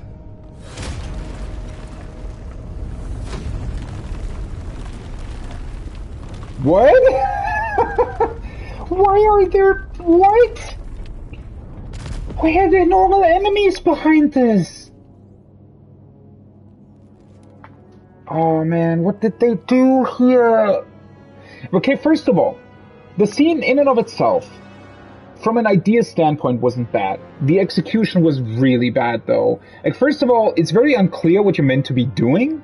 Then you just awkwardly have to press the D-pad in the middle of the encounter, and all the animations just don't work together at all. Then this giant door opens up that you weren't able to open up before, and then suddenly there's just normal enemies behind them? What? Why? Why are there normal enemies here? Why aren't we now entering some sort of special area that would allow us to... I don't know. This will not What?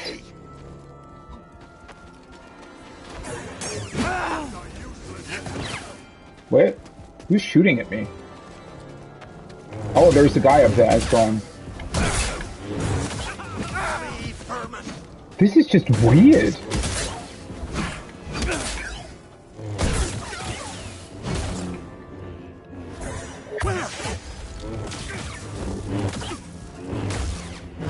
stop stalling.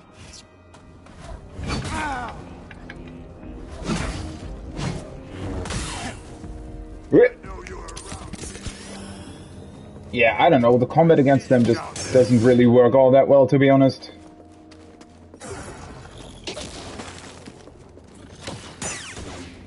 Can I actually push that stronger bolt back at them? I wonder if that's an option. Wait, I can actually climb up there. Is there any point in doing that? Yeah, this whole setup just seemed... I don't know, I still think that the combat is somewhat janky. Like, there's definitely skill involved, and you can learn to get better, but it's just sort of... We shouldn't be here. This place is cursed. Don't be scared. Remember, we have a deal. You promised to teach me your magics. Seeking power. Malicos wanted Merrin to lead him through the ruins, but she was afraid. She knew he was after power. And still, she didn't really do anything against that. That whole setup is also kind of weird. Also, like, you learn a tiny bit about this Jedi having crashed here while you go through that whole Dathomir process the first time we came here. But for some reason, that's also a thing that just doesn't really work all that well. I feel like there should be way more connection to these two characters, right? The Night Sister and this Jedi, or now Sith, I guess. I don't know.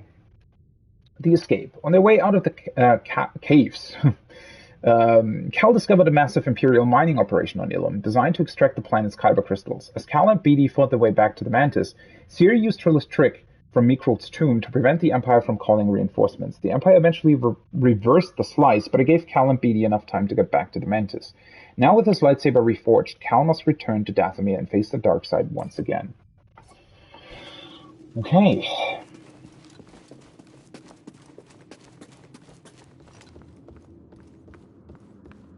Yeah, I don't know, the combat just has this inherent jankiness to it, where it's, I think it's also due to animations just being a little bit weird in general. My fallen sisters. This man has promised to grant us our vengeance, but only if I teach him our magic. Forgive me. I must ally with Malicos.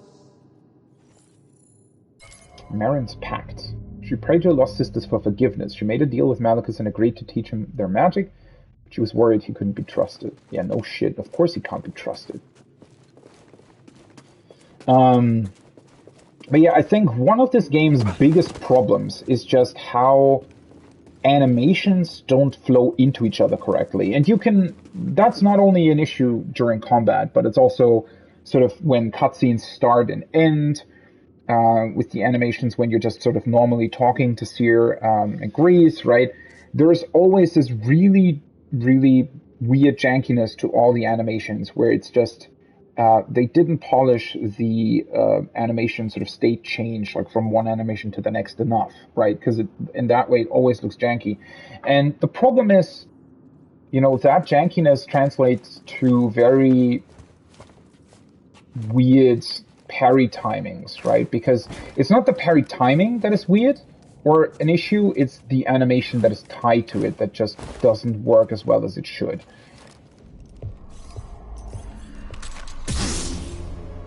You chose to return.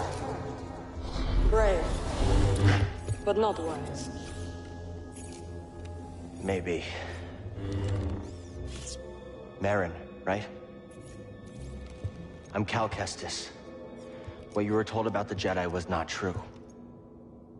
So you say. Cal.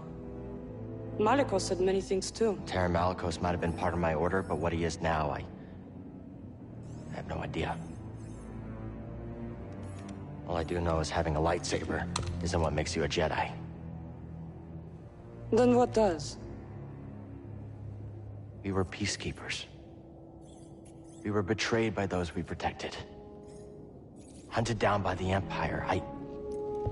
I might be one of the last of my kind.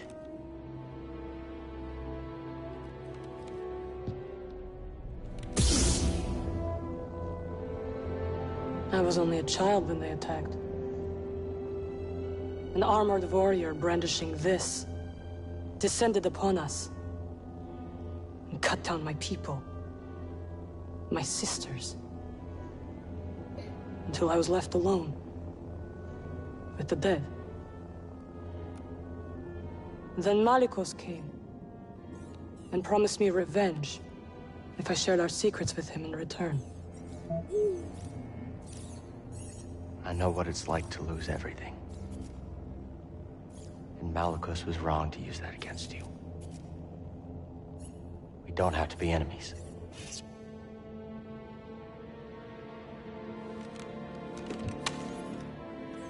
We will need this. There she goes again. I'll be watching. Let's get out of here. Malicos lies ahead. You could turn back. I can't. Lives are at stake. Whose lives? Innocents. Force-sensitive children who will be hunted down and murdered. As we were. Okay, so again, the game. Oh man. So why the fuck do we have this one room here where we fought normal enemies? Why was that here? That doesn't make any sense. Why was, after the whole Tapal cutscene, why didn't it move us here right away? Would have worked much better. Just cut out that middle room. I don't know why it exists. Okay. And then the Night Sister, she's actually a very, very cool character. I like her because she's very unique, I feel like, within the Star Wars universe, right? She's this, I don't know, they're using some sort of magic. They seemingly can control the dead. They're clearly Force users, but very, very different from everything else that at least I have seen so far within the Star Wars universe. I mean, maybe these are also based on something that was part of the Clone Wars series or whatever, right? I mean, there's a big chance that they were already established at some other point in like the expanded universe or wherever, right? But for me, they're very new, and while their concept in and of itself certainly isn't unique at all, it's something about the combination with her and Star Wars just makes her a very interesting and intriguing character. But the problem is the game doesn't use that at all, right? She doesn't get established at all. You don't meet her until you get to Dathomir. I think, you know, these Night Sisters and the betrayal that happened here could have been a really, really cool plot point, and one that arguably the game maybe should have revolved around. I mean, again, it's fine that we're following multiple story threads, but as I said previously, the problem is that the game definitely seems to be set up for a much longer runtime than what we now got, right? And yeah, all of this sort of seems, I mean, this whole conversation seems like it just doesn't really work all that well, right? Because I don't know, it's just way too quick. She trusts us way too quickly. I mean, sure, giving her a lightsaber might be doing that, but also, why the fuck are these statues? Are these statues? My friend, I have never been one to shy away from the pursuit of knowledge. My friend, this is so weird that it doesn't autoplay the whole thing. The pursuit of knowledge. But the shadow of the dark side lies heavy in this tomb. I've uncovered Kujet's legacy. A ruthless leader who destroyed the Astriums and lives of any who opposed the Sage's rule. These Zephyr were once Kujet's enemies. Brave rebels who stood against tyranny. Forgive me. I've spent too many rotations on this planet. My mind is beginning to slip. I can go no further. I must return to Zephyr. Also, another thing that I kind of dislike about this is that originally I think the Zephyr were much more intriguing because it feel like the first time I encountered them, it seemed as if they were much more in balance with the Force compared to the Jedi, right? The original setup, like when you're first on Bogano, right, and sort of first interact with their culture and their history, at least to me, it seemed like they were set up as this sort of ancient civilization that understood the Force potentially way better than the Jedi ever did, right? And that they had some sort of balance between the light and dark side that the Jedi were never able to accomplish. But now it turns out, nope, they were just like the Jedi. There were dark side users and light side users, and the dark side users were just, you know, they were tyrants, basically. They, you know, oppressed their people and whatnot, which is just boring. I mean, so they were just ancient Jedi, basically. Okay, cool, right? They could have done way more with this. Cal returned to face the shade of Jar Tapal. He realized the only way to defeat Jar was to embrace his past and move forward. He knelt before Jar's specter, causing the apparition to vanish. As Cal and Beatty moved into the tomb of Kujet, they came upon Marin. This time, however, she was willing to talk. Cal learned that she might be the only survivor of the Night Sister massacre carried out by General Grievous during the Clone Wars. Marin learned about the Jedi Purge, and Cal disavowed Malachus as a fallen Jedi. See, maybe she is actually part of the Clone Wars series? I wonder if you meet her, like, if she's part of that series, I wonder if people who've watched that might be way more connected to the story than I am, right? Something terrible happened here. A massacre. They killed their own kind for promises of power. Burial plains. Promising the followers power and mastery over the life wind, Kujet staged a massacre from their hidden seat on Dathomir, later known as the Tomb of Kujet.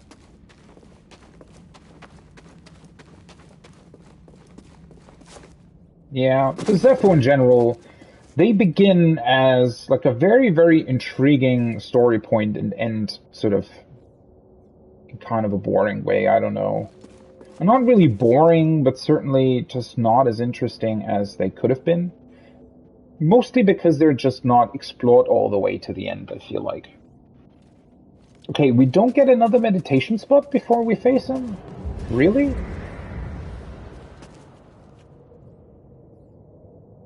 Huh.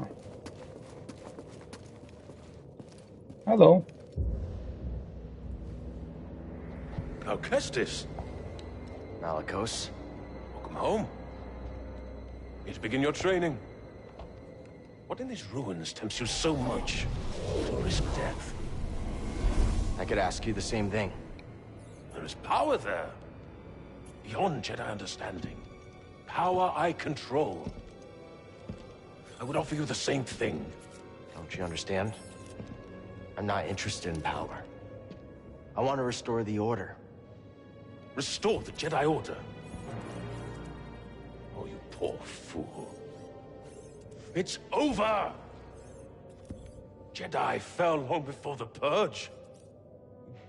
We were stifled by tradition. Deafened by our past glories. Blinded by endless war. Maybe. But it's never over, Malachos. We stand here now, the chance to learn. To rebuild from our mistakes. Jedi learn. There's no future for them. Why can you not see that? It's time for something new. You and me. We could build something different. Something better. No. And Dathomir will be your grave.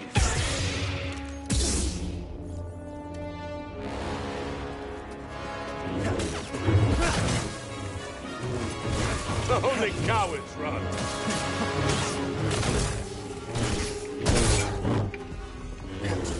Lucky hit. Sure, lucky hit.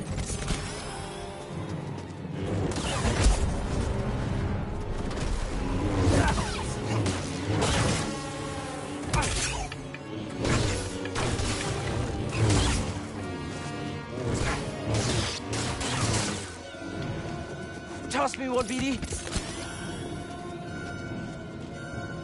Okay. Kind of a power move there. My mind is sharp. Wait, how was that a deflection? What? And of course I wasn't in range to actually do anything with that.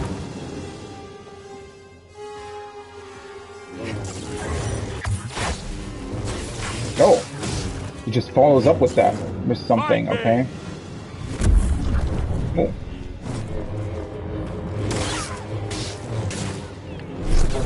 Try that again. Thwarted my attack.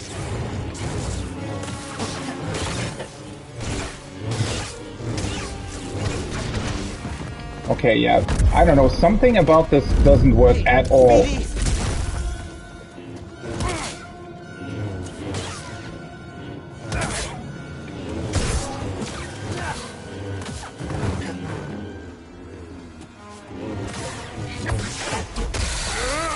What? That was weird.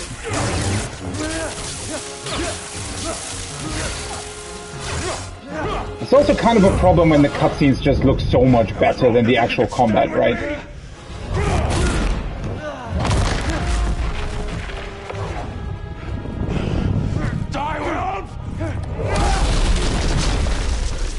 You have no right to doff the mirror. No right to our magic.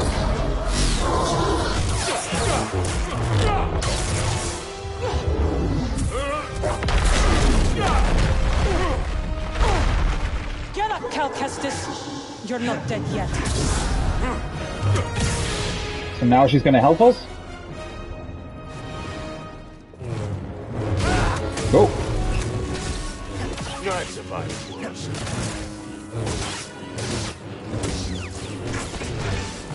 Yeah, it's very unclear in terms of the animation when you're allowed to attack or not. Okay. His face there looked really weird.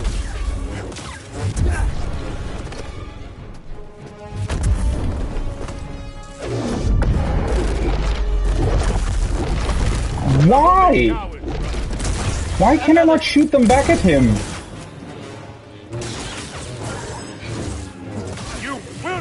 That is so dumb. Okay, that is... Okay, this fight's design is really bad.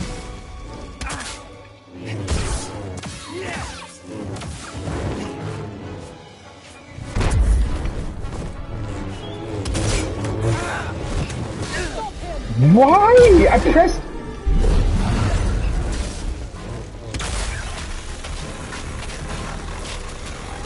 His face is kind of funny when that's happening.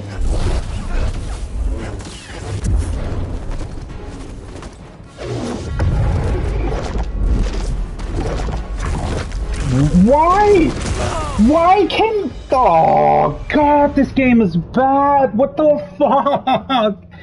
So if you get hit by one stone, you just can't escape the other ones. You'll just get hit by them anyways. I think that was because I was close to the wall again, and the game just doesn't know how to handle you being close to the wall. Man, there's just so much jankiness in this combat design. Also, the fact that, so for example, his red attack, right? What is happening there is that he's basically doing a red attack, and then he's immediately following it up with other attacks, right? So you correctly dodging his red attack is giving you absolutely nothing. And then it's also very inconsistent whether or not you can just dodge it with a circle or not. Like, there's a lot of super jankiness stuff to this that just doesn't really make sense. And again, why is this room here? Doesn't make any sense either. Otherwise, this fight would be really cool. Like, once again, with everything else in this game, or like with everything else in this game, the basic idea behind most things works incredibly well. Or rather, just it doesn't work incredibly well. This is the problem, right? The basic idea behind it is really, really cool. It just doesn't work. That's the problem. Or it doesn't work as well as it should. Try that again.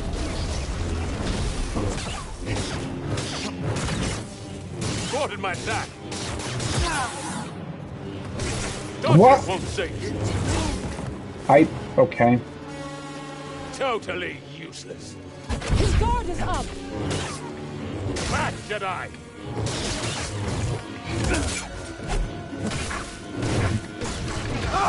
See? I was pressing L1 during all of that, but it just didn't work for some awkward reason. And he just...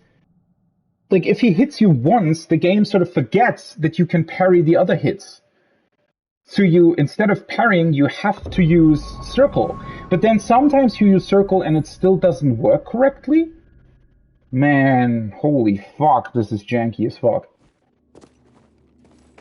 Which is a big problem because it kind of makes you completely uninterested in this specific encounter, right? Like, there's no skill in getting through this encounter. Oh, of course they can still hit me. Oh god, this is so dumb. Like, everything about us is... everything about this just doesn't work. Holy fuck. Okay, let's just play it safe, get through this, right? I mean... Good for nothing, Jedi.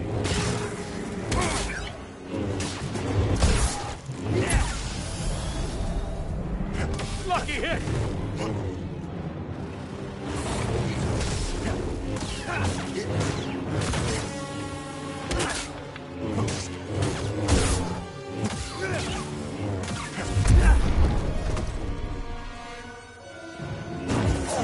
See, Padawan, I have spoken. You shall not hit!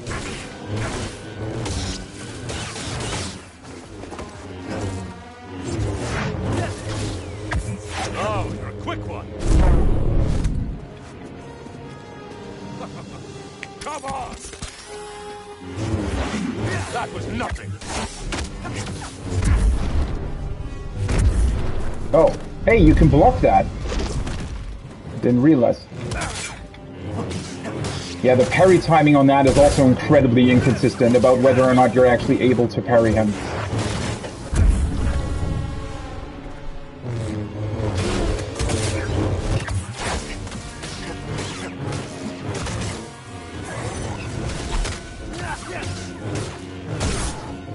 If you're incredibly aggressive, the fight is actually incredibly easy.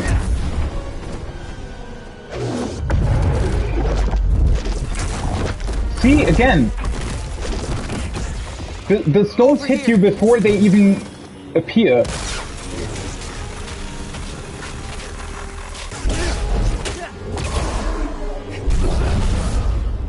Lucky hit!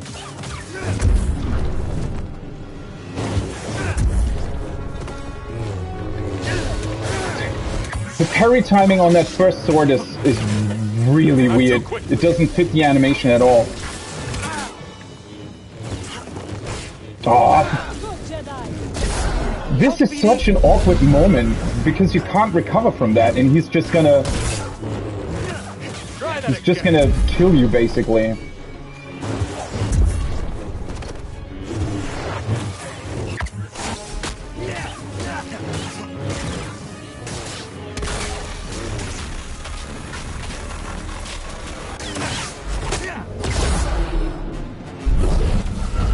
Boom. Okay, the fight's way too simple as well. What is this? It's like you said, Malikos. Dothamir will be your grave. What the fuck is she doing? Okay, that would have looked a lot better if he wasn't just clipping into the ground. With his secrets until death takes him. Why'd you help me? To rid Dothamir of that parasite. Oh, just cuts to black? Okay, that was weird.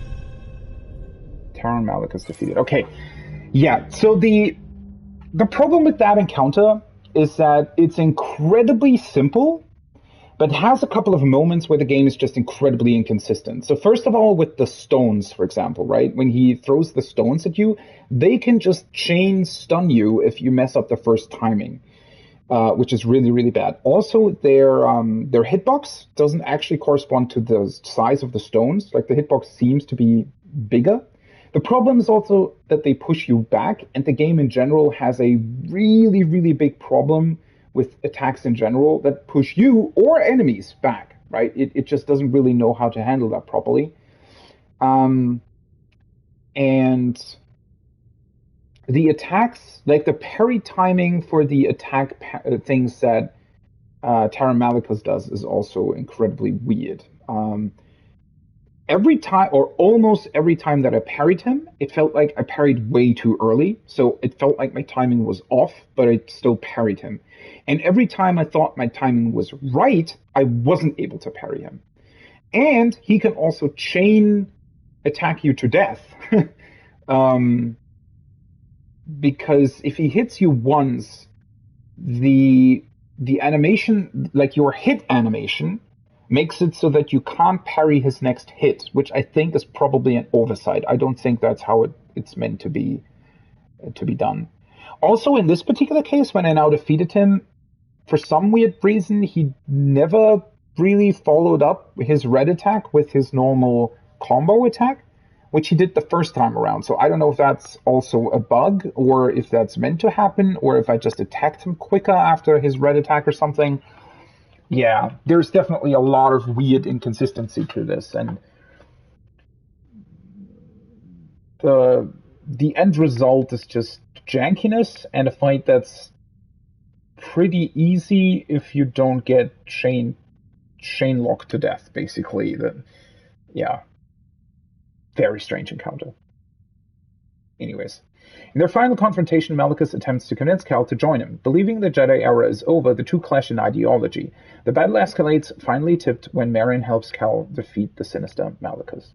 Also, I think that, now being able to talk to her just normally is also weird. Maybe they didn't have enough time or budget to make the cutscene longer, and so they decided to do this awkward cut to black and then being able to talk to her normally like this.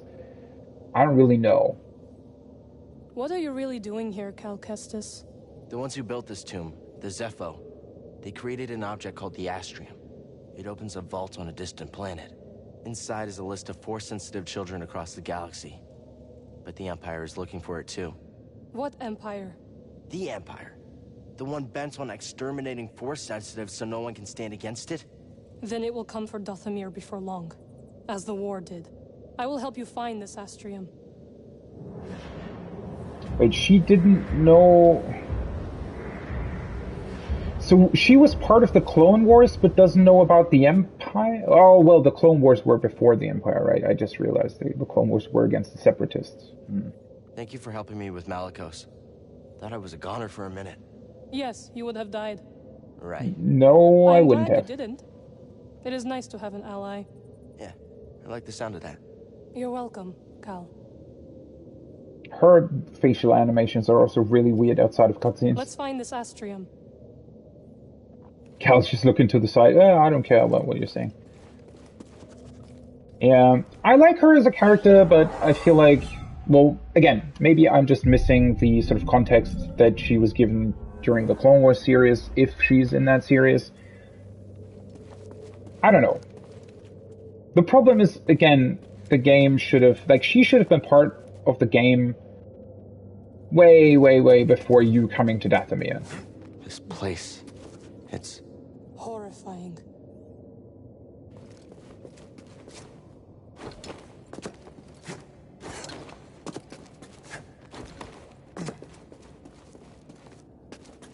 Oh well, let's see what we'll find here. So this is the actual tomb then, right? Looks somewhat similar to the last tomb we visited. So I wonder if these structures on the wall, are they telling the tale of the Zepho who ruled over the people and oppressed them? Sage Kujet's rule. The relief depicts Kujet casting their enemies into the pits below. So the Zepho that ultimately buried him, they probably told his story to make sure that it doesn't happen again, I suppose? Kind of strange, though, that he would still receive such a big burial, right?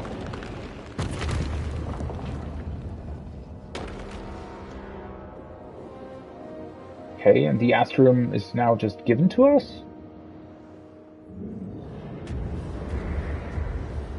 Seems kind of strange, but okay.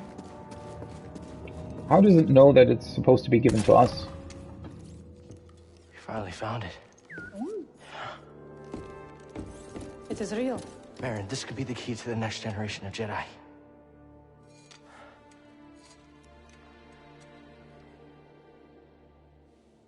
I'm happy for you. And your Jedi. But nothing can bring back my people.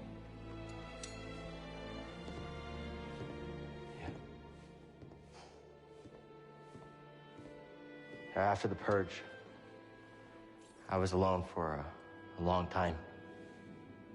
In hiding, I was scared that they'd find out who I was, or what I was. What changed? A very good friend of mine told me to go out and find my place in the galaxy. And you listened.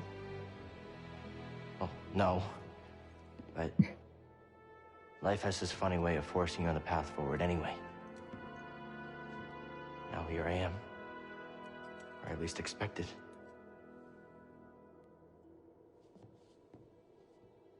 A path forward.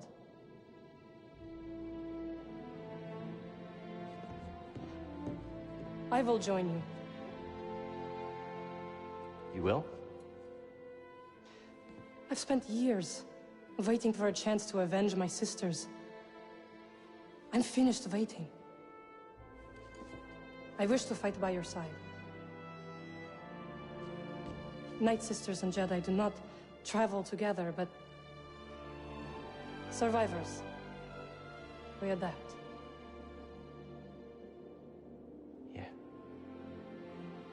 Yeah, I guess we do. What do you think, BD?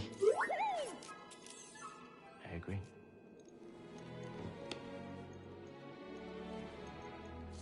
My crew, they might take a little bit of convincing, though. Then we'll convince them.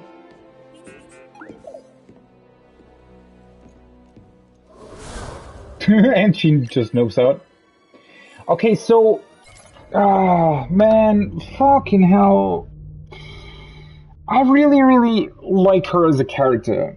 But this all comes with... Like, this is all way too fast, way too late, right? I mean, she went from trying to murder us for the entire duration of us being on Dathomir for the first time to being our friends. Like big buddies, right, that survive in the galaxy really quick. Man. You know what? For the longest time, I always said that the game is this big problem of you basically being on your own for large parts of it, right? Yes, BD1 is there, but that's not enough, or there isn't enough interaction there, right, to make it interesting. And the really important thing that Uncharted does and The Last of Us does is that for long stretches of time, you are together with other characters, and they have so much interaction and interesting banter and optional dialogue and whatever, right, to make you bond with those characters. And that is just completely missing in this game. And if they had introduced her very early on, right, so maybe you went to Dathomir first, right, you meet her and she joins you on your quest, right? You don't have to, I mean, maybe you don't, that would also be, or have been a good opportunity to introduce this, whatever his fucking name was that I just defeated, and make us come back here later and together defeat him, right? And then we could have had Merrin there the entire time talking to her, and her ability to vanish into thin air would have made it possible for them to still have, you know, the climbing sections and all that kind of stuff, and your normal interactions and fights and whatnot. And Merrin would have just sort of popped into existence every time there was something interesting to discuss. And maybe you could use her. Maybe she would, maybe there was some, instead of only having the Force, maybe there would be some sort of additional attack that you could use where she sort of pops into existence for a time and just shoots bullets at stormtroopers or something like that, right? Some sort of optional attack that would be somewhat similar to your Force powers, but it would be her doing stuff, right? I feel like that would have been such an awesome way of completely elevating the story of this game, right? There could have been so much cool banter there. There could have even been some sort of love story between the two. I mean, the cool thing is, or the reason why I like Merrin so much is that she does seem very similar to Cal, right? She's been sort of hiding away on Dathomir, much like Cal was on Braccas, not really knowing what to do with herself and sort of wanting revenge for her killed sisters, but at the same time not really knowing how to do that, and not even really knowing much about the galaxy in general and about its current state, right? And yeah, that's a very cool, similar concept. There could have been a lot of exploration of, for example, how different the views are between Cal and Merrin, right? I mean, maybe, again, that also comes back to the whole thing that I was saying about the Zephyr. The Zephyr would have been much more interesting if they had found some sort of balance between light and dark that the Jedi just kind of were oblivious to because they didn't really want to engage with that sort of part, right? But sadly, the game doesn't really go that way, right? It just makes the Zepho seem like ancient Jedi that also had Sith, and that's boring, right? That's the exact same thing over and over again, which is also why this Malchus guy was so completely uninteresting, because his angle is the exact same as every other Sith that we've already seen in the movies and stuff, right? Join me and together we can make a new whatever the fuck, right? I feel like that would have been much more interesting if Malchus wasn't actually straight up bad, right? If we maybe, through the course of our journey, maybe we could have learned that he was also opposing the Empire, right? That he was actually fighting against the Empire, that he was truly trying to build some sort of new Jedi Order that was fundamentally better than the previous one and didn't repeat the same mistakes. But maybe he was doing it in a more sort of dark side-ish way, right? Where he leaned too much into revenge. He leaned too much into punishing the Sith for what they did to the Jedi, without seeing the dangers within that as well, right? I mean, there could have been so much really, really cool exploring here. And, I mean, Seer's part with Trilla and everything still could have been sort of part of this, right? Learning about Seer's past and everything. Could have still been cool, but the game should have opened with this. It should have made Merrin and Malchus sort of central characters to the story.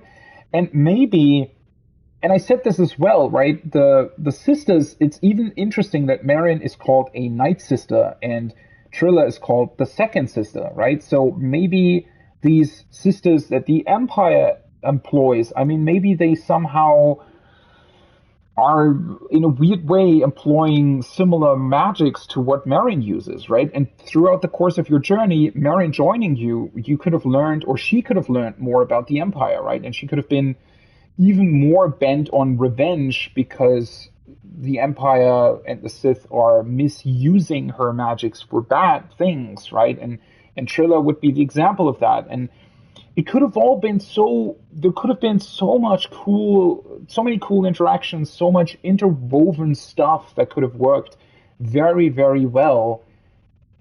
And the whole setup for it is here, but they didn't do anything with it, right? And it's completely broken up. And yeah, again, this part, it comes as like the last third of the game suddenly introduces her, but she should have been here all along, right? Oh man, that's just so much stuff that just, and now it feels so forced, right? You can't even, I honestly feel kind of bad for liking her as a character because she hasn't been established at all, right? She didn't really have any character development, and the stuff that she had just came way too fast.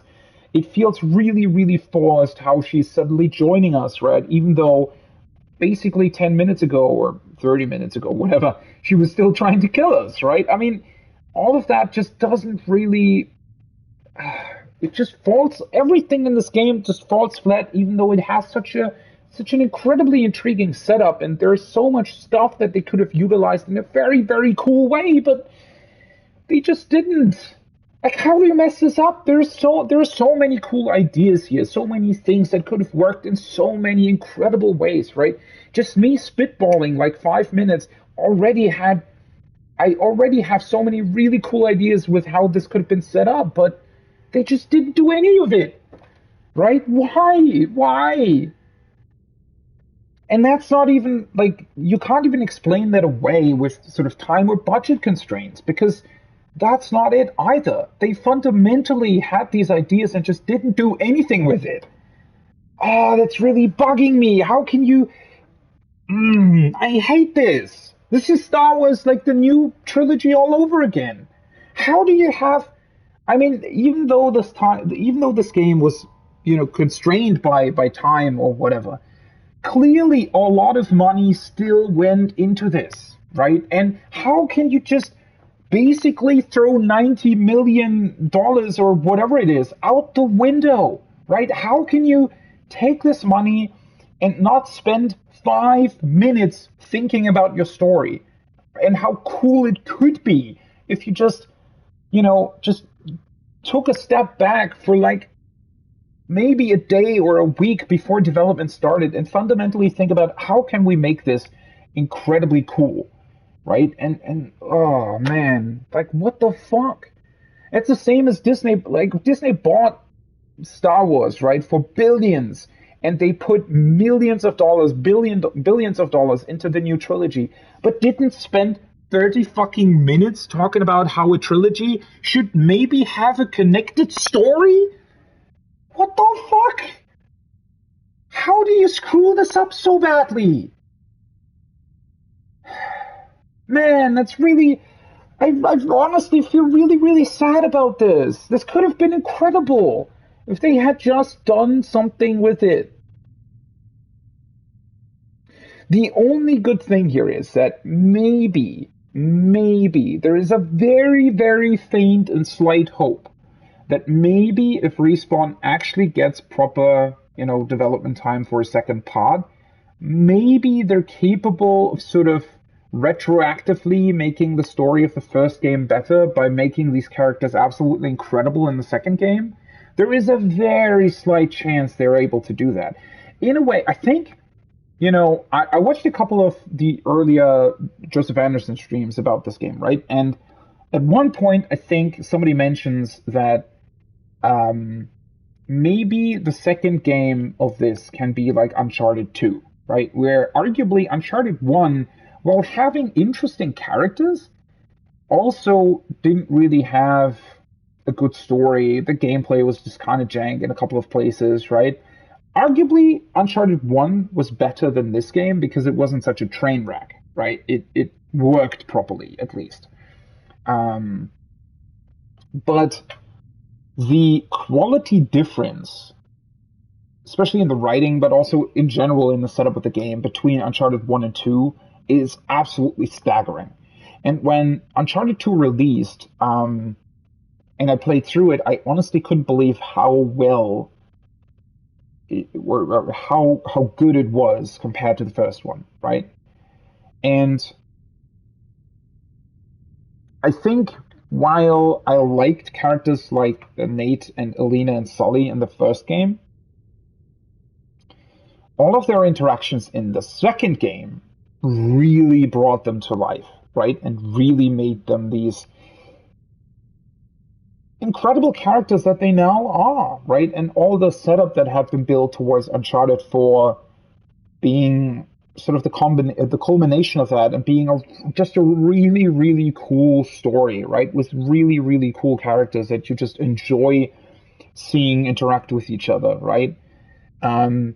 Maybe there is a very faint and slight hope here in me that tells me that maybe the second game in the series could be that, right? Where they make these characters what they deserve to be.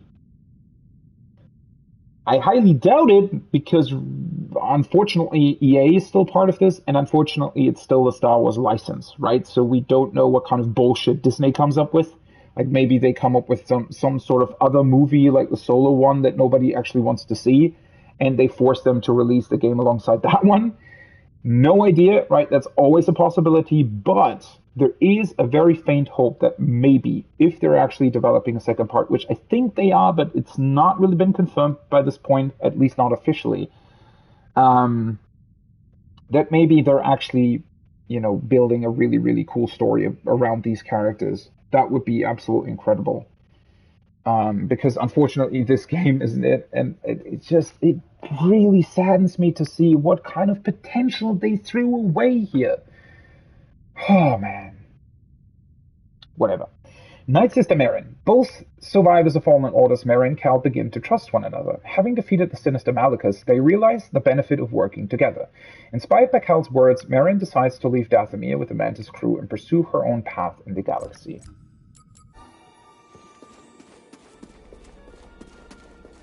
Alright, and now we just walk back to our ship, I suppose?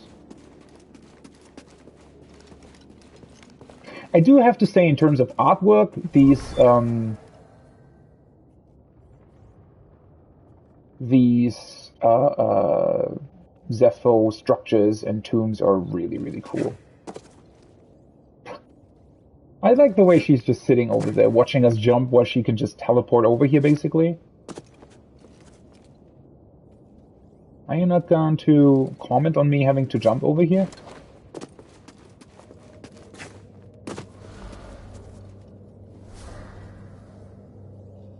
Wait, where'd she go? Oh, there she is, okay.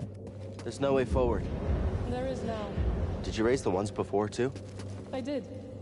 I wanted to see how you would handle Malicos. You were testing me? And you passed. Congratulations.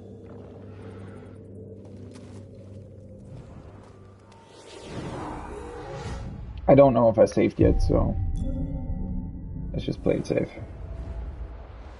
Also, I think I completely forgot that I actually unlocked the lightsaber throw previously. Are you gonna help me with this? I'm sure you can handle it.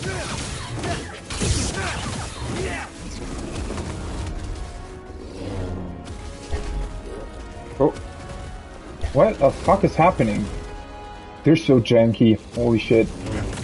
I think he wants to move back, but it doesn't really work all that well. Their animations, like, they're completely... They just don't work really well within the environment. Like, they... Up here! Something about their animations just doesn't work that well. Oh, I always forgot. That is so dumb, right? This weird death blow that they're doing when they're dying, that they can still hit you. It's just strange. What's up with the Night Brothers, though? I guess they weren't part of the Night Sisters anyways. Who is she? Seer? Wait, how do you know about her? I have seen your companions. Malicos wanted me to attack them, but they posed no threat. Seer, well, she used to be a Jedi. It's a long story. I would like to learn it. That's why is she talking to us while going through here? Also, where the fuck did those other guys go? Oh, man. I'll meet you at your ship. See, these kinds of interactions, the whole game should have had this. Oh, man. Why?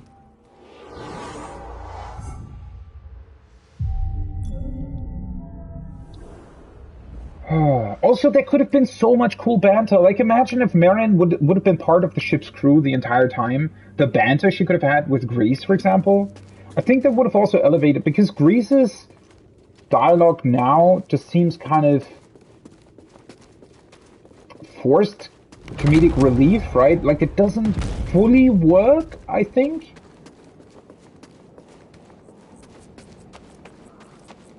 Okay, so what now? Most enemies don't exist here anymore? Is that what's happening? Or... Because I think Marion would probably have called back her dead sisters. I don't think they're attacking me anymore. Yeah, they're not. They're not here anymore. Okay.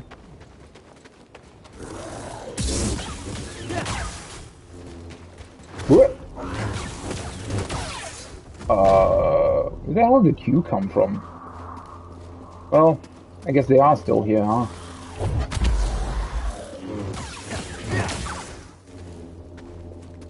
That's kind of unfortunate.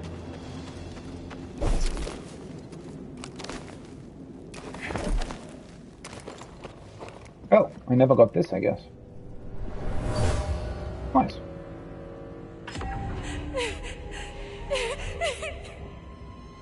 Night Sister survived. Something about her is familiar. Yeah, we just talked to her a bunch of times, you fucking idiot. She was alone, afraid her sisters were gone. Yeah, I guess you were meant to find this earlier. Man. God, this whole interaction with Marin, I don't know, it bugs me to no end that this...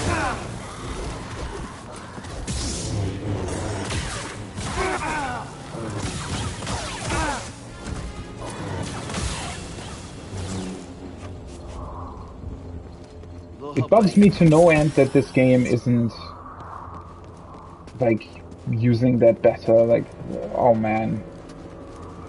This could have been such an incredible game.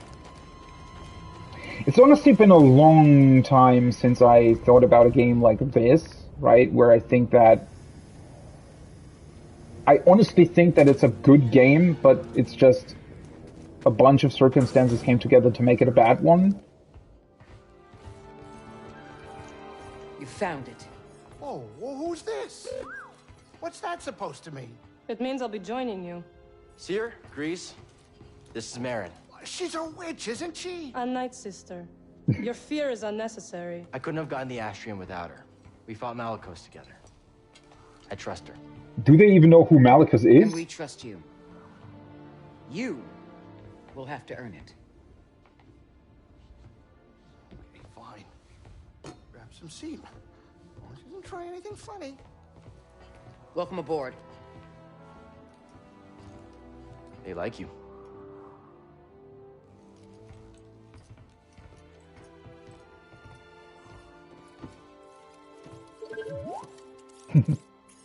I don't know what you're saying. Aw, poor BD1. Just wanted to have a friendly chat. A new ally. Marin allowed Cal to pass, warning that Malicus was ahead. Malicus tried one last time to turn Cal, but attacked when he refused. It appeared Malicus would win, but Marin intervened. Which is also completely dumb, but because no, it didn't appear as if Malicus was winning. The time I won, I did that on my own, basically. Oh well. Blasting Malicus with magic. They worked together to defeat Malicus. After, Cal revealed that he came to Dathomir for an Astrium. Well, I guess they just skipped the cutscene, right? I just realized the mid-fight cutscene they skipped. Yeah, that's a weird... That's actually an interesting discussion there, right? Between game fluidity and pacing and story pacing and how it sometimes just clashes. That's not a fault of the game, I would say. That is, I do appreciate them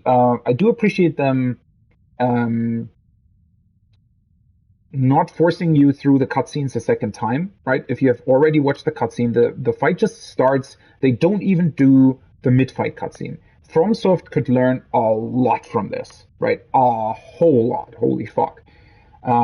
If mid-fight cutscenes would just be not a thing anymore after you die to a boss the first time or after you see it for the first time in FromSoft games, holy fuck, that would be cool.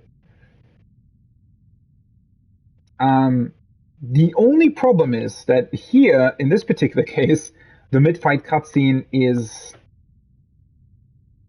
basically story, like very heavily story relevant. Because, well, that explains why you now trust Marin, right? And, like, her fighting Malicus together with Cal and everything. And, well, I guess I've seen the cutscene, but it's just kind of weird, right? You go into the fight, and the fight just happens without the cutscene.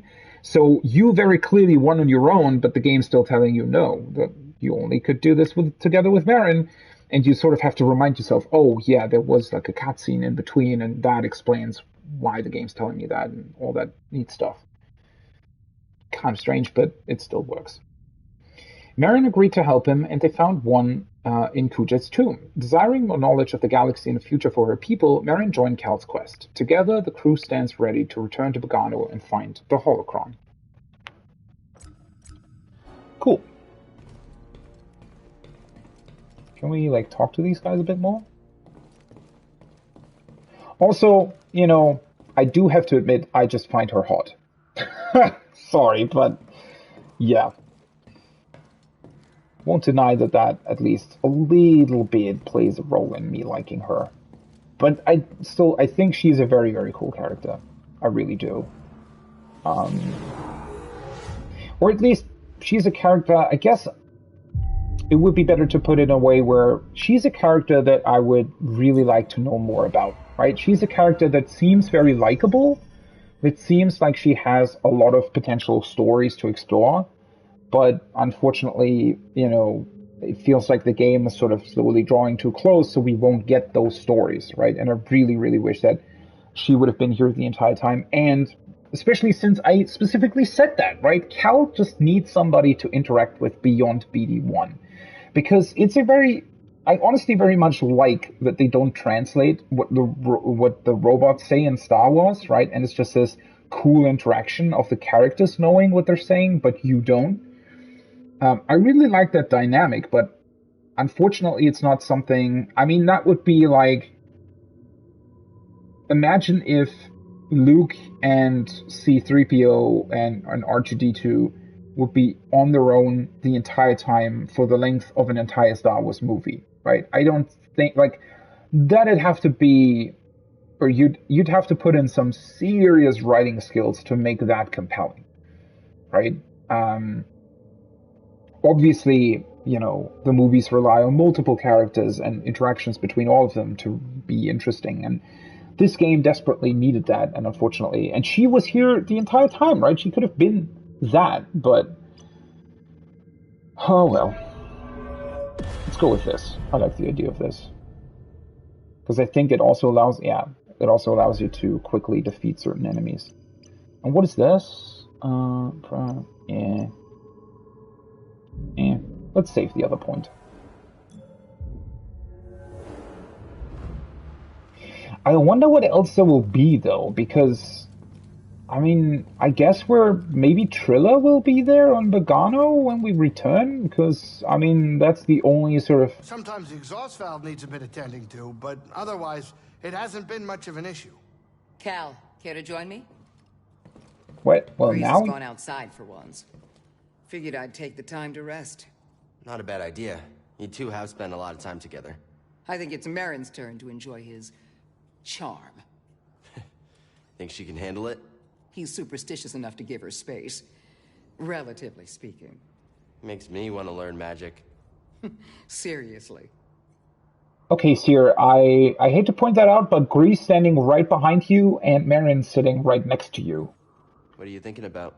How quiet it is. I don't know if it's because Grease is off the ship or something else. Is that a good thing or a bad thing? I'm not sure. I don't know if I like it. Silence is strange when you aren't looking for it. Almost makes me want to fill these walls with music from my Halleck set or something. Yeah, you should start playing again. Maybe. I don't often feel up to it these days.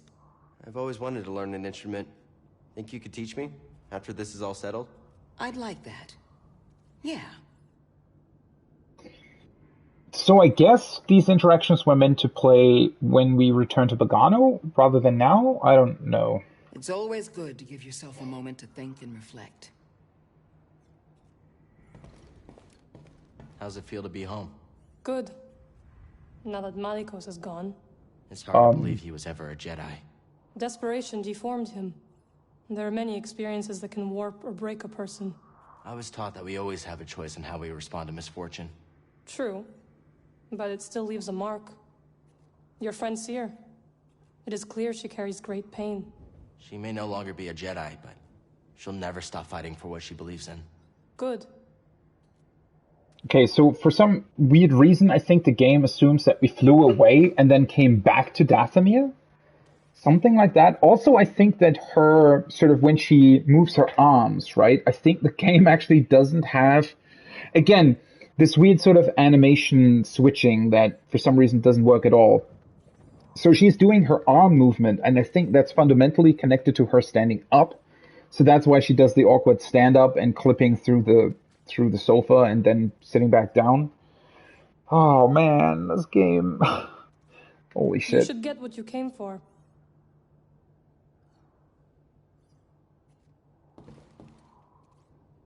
Meaning what exactly? We didn't come back here. We never flew away. For fuck's sake. Now, where should we go next? Okay. Back to Bogano. This Cordova guy is really putting some wear and tear on my ship. He always wanted to explore the whole galaxy. And did you? We explored many planets. Tombs and temples related to the Zepho and Jedi. But I hit a limit. To him, there was no limit. The poor crazy old guy was left alone. He was always alone, even when I was with him. He cared about his work and the future more than anything else. He didn't have the time. He was always on the move. Logano was the first place I ever saw that looked like he settled, even for a brief moment. Get over here, kid. We're about to land. Oh man.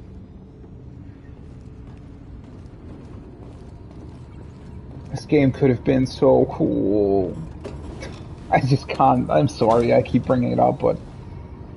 Oh well. Let's see how it ends. You think it'll work? It worked for Cordova. You can make it work. She's right. Oh, hey, is anybody hungry? I was thinking of whipping up some scaz steaks. I'm sorry, am I interrupting? No, Captain. And we couldn't have gotten this far without you. Oh, well, It's true, Grease. thank you. Hey, I hope you get in there and you find that hollow thing. Holocron. Are you sure it's something you should find? What do you mean? The children on that list. If you take them from their homes to train as Jedi, won't they be hunted like you? It's a good point. It has to be kept out of the hands of the Empire. It'll help us put an end to the Empire. Oh, hey, change of plans, we're arriving. Oh, Grease. Yeah? I take my steak rare. Huh? Okay, now we're cooking. God, I just like her. So many cool interactions could have been had throughout the entirety of the game. Also, again, I feel like that whole scene kind of proved my point, right? Because Merrin thinks about things fundamentally different than all the other characters, right? Because of her upbringing, because of who she was previously, all that kind of stuff. So having this other perspective that actually challenges Cal in his beliefs and his wish to move forward could have been such an interesting thing to explore, right? I mean, unfortunately, again, here they're kind of quickly glossing over this because she's absolutely right, right?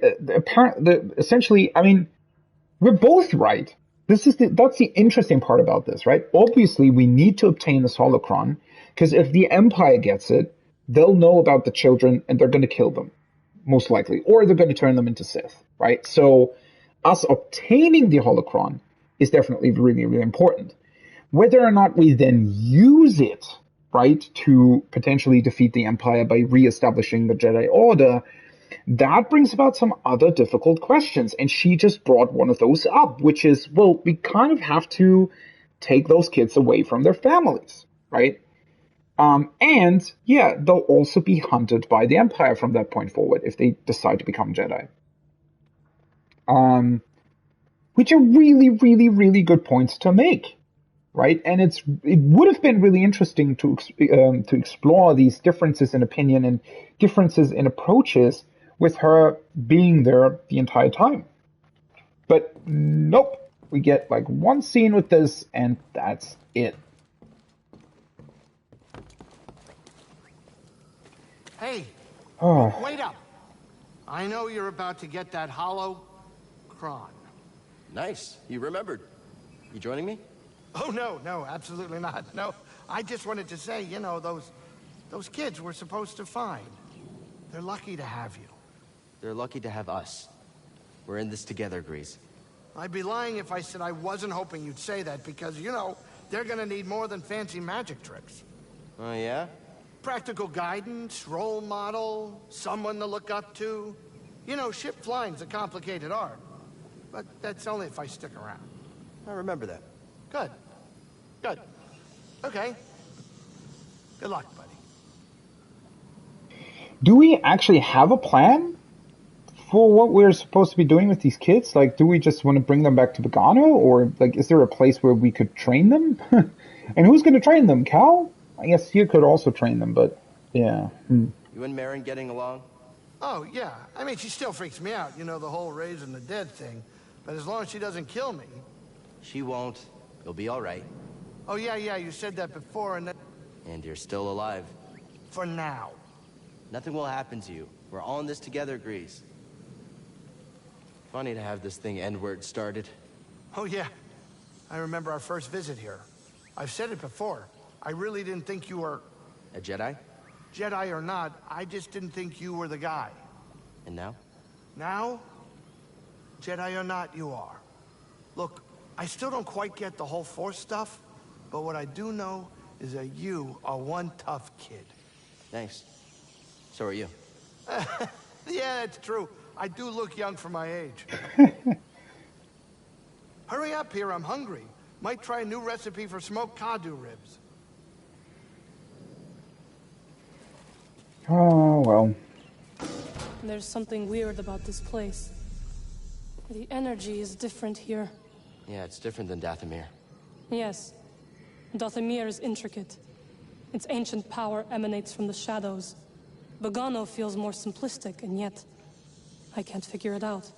Bogano is special. There's a reason the Zepho built their vault here. Where your holocron waits. Hidden. What are you getting at? This planet has remained nearly untouched for centuries. Were the lives you seek to protect really in danger before you intervened? See? Again. This kind of interaction, that was missing the entire game. Like, actually, talking about this and challenging the things that we are trying to set out to do. The Jedi we train will help build a galaxy that respects and preserves special places like this one. And that is their choice or yours? We need each other to survive. Without the Jedi, I don't know if we can. We have a responsibility to protect them. So you've said. Yeah, she really isn't too keen on this, huh? Definitely not on Dathomir anymore. No, we are not. Is it how you imagined? The rest of the galaxy, I mean? It is so vast. I see now my life on Dathomir was... limited. I felt the same way about leaving Baraka. The world can feel small when you're trapped by the past. I think I will like my time aboard the Mantis. Also, it's something about her, like, she looks so much more interesting. And I mean, I don't mean that in like a, oh, she's a sexy woman, whatever. No, I mean that in, I don't know, something about her. First of all, I think when the animations work properly, she has this sort of interesting stance, right? Of someone who is powerful and knows a lot about their own sort of surroundings, yet at the same time is kind of intimidated and aware of how weak they are in respect to the entire galaxy, right? I think that's a very interesting thing to explore. And also she has this something about how they made her face and her sort of facial animations has this feeling of her being, again, this sort of powerful, magical being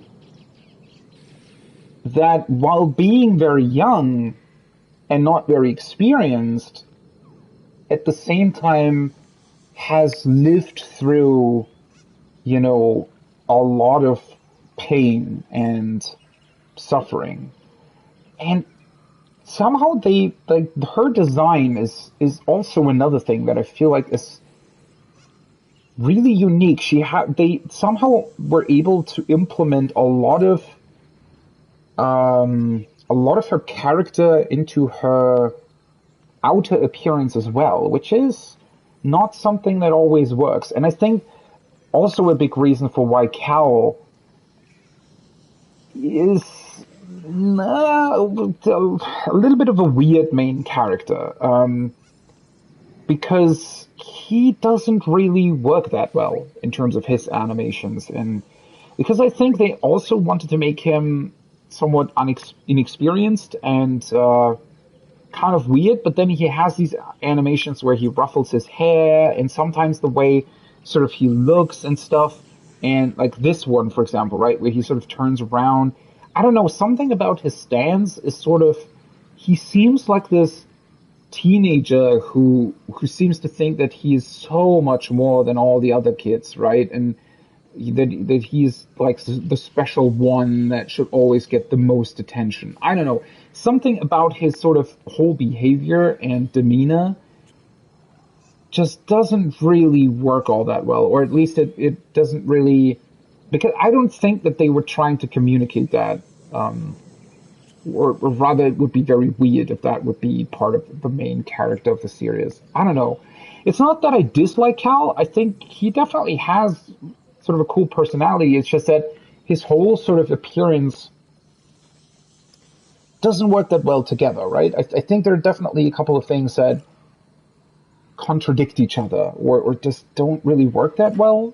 And at least from what we've seen so far of Marin, seems to, like, she's a much more intriguing character and much more interesting right out of the gate compared to Cal, who, you know, I feel like it took a long time for me to really even care about him, and I still don't really know if I do, right? I actually care a lot more about, well, BB1 for one thing, but also Grease in a way. I think both Grease and Prof at the start of the game, they're both really well made. I mean, yeah, Grease, you know, you can sort of disregard a little bit as just being this comedic relief inside of the ship. But again, it's their sort of animations and their whole sort of being that just feels very Star Wars and very integrated into the world, right? Where Cal just feels like Cal feels more like a protagonist of some sort of weird teen drama rather than a Padawan in Star Wars. I don't know. Keep going, Cal Kestis. Yeah, I don't know. Cal, got a second? You've been through a lot to get here, but the vault is still an unknown. Cordova put the holocron inside. That's what's important. I have to get it. Cordova built danger into this test to protect it. You're worried about me. I don't want to train all those younglings alone. I'll be fine, Seer. Plus, I've got BD with me. I know. Just be careful. This might be unlike anything you two have faced before. Thanks. We're ready. The both of us. Take care of each other. Okay, I wonder if this is going to be really weird as well. So, either we're going to we're going to face some sort of weird Zepho, you know, guardian type thing that we don't really care at all about, but is going to be a boss enemy and we need to defeat it, or somehow Trilla will just appear here without us being, like, without the Empire being a thing here at all, just like with the Ilum, right, where suddenly the Empire is just there and apparently we didn't see the giant trench that they carved into the ice when we, like, landed basically not even a kilometer away from it. Yeah. Remember when you first brought me here? It's probably going to be weird as well. How far you've come in such a short time, Cal. Yeah. Hey, maybe when we train the younglings, we'll do it my way. I have a few ideas that don't include life or death situations. You'll never train someone your way. Both people have to be willing to learn. Thanks. For everything. Anytime. Yeah. Cal also just doesn't strike me as someone who would be a good teacher, unfortunately. Which also, you know... Are you ready for what comes next? Yes. And so are you. I've seen it. You've learned a lot from all this, Cal. And from you. That's kind of you to say, Cal, but I won't be in the vault with you. Yeah, you will. Just in a different way. I'm glad we found you, Cal. Good luck in there. And remember, think before you react. I suspect Cordova left behind a test not just anyone could solve. May the Force be with you. Or maybe it's going to be a puzzle and not an enemy. This might be a peaceful place, but doesn't mean it can't be dangerous. Huh. Well then. Wasn't there? Was this the initial... I don't know if I should explore and look for things that I haven't uncovered yet. Oh, right, this was... I was going to look for him. Because I did remember him sitting here. Oh, you're all scared. We'll find you a home. What? Boggling companion acquired? This is the same kind of sphere and socket from Zepho. What do you think it does? You've gained a boggling stowaway. Look around the mantis. Really? That's a thing? Oh, that's kind of cute. The animation of... I think Cal was trying to pet the boggling, but the animation just played in the wrong place. Oh, hello. That's a stim pack. What am I supposed to do here?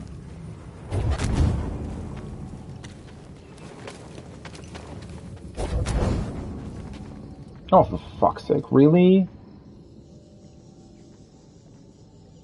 Oh, this is dumb.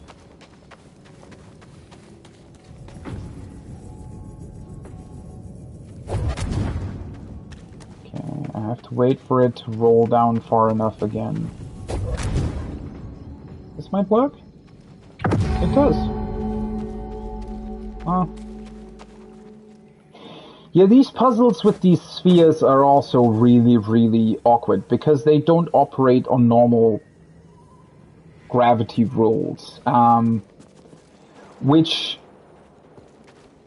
is kind of hard to explain when you're not actually playing the game, but when you're playing the game, you realize what Looking good, buddy. what it means. So the issue is that the game has this really strict idea of what you're meant to be doing, right? Or rather, well, it has to have a strict idea, because in this particular case, well, the solution to this whole puzzle is to get the sphere into this device, right? So the only option you have is to push the sphere upwards and then push it to the right, right? It's a very obvious solution, but it's a solution that, would the sphere operate on normal gravity rules, would be almost impossible to execute. Especially if this thing sort of rolls behind here, it would just stay here, right? It wouldn't necessarily roll back. So what the developers did in order to accommodate for this, or in order to accommodate the player potentially missing the target, right, and the sphere going off course, so to speak, and probably also to avoid awkward physical interactions where the sphere just gets stuck in a place, right? The sphere has this sort of initial, like, it moves on its own, basically. It doesn't move according to the rules of gravity and impulse and whatnot. It moves on its own, right? So it basically returns to its original state, no matter what you do and where you push it to, right? Which is appreciated, because that makes it possible for you to solve the puzzle, even if you push it into weird, random places. But at the same time, it also means that it sort of feels pointless, because it just feels like a game puzzle rather than you actually wielding force powers, right? It's quite difficult to explain when you don't do it yourself, but it's sort of... yeah, it's definitely an unfortunate thing. Oops. What does it say? Man, I really wish there would be like a quick save or quick rest without you having to go into this animation thing. Oh well.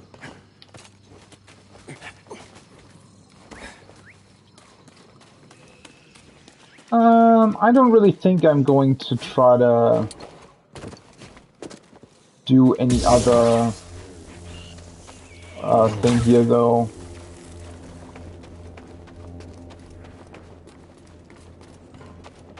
I'm not really interested in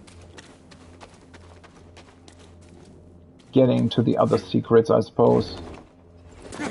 Are you serious? Why wasn't I able to grab onto that?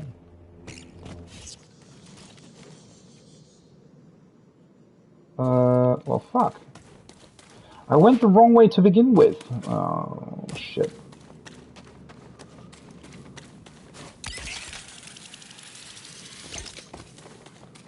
Suppose now I have to go all the way back.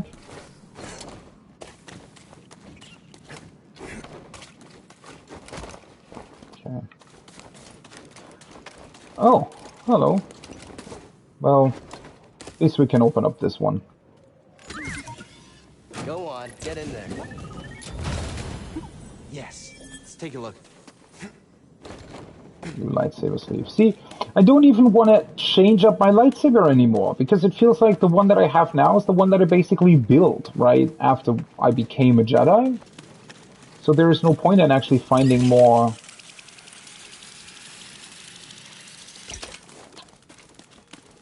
more of those customizations, but oh well. What does that sound? Oh, hello.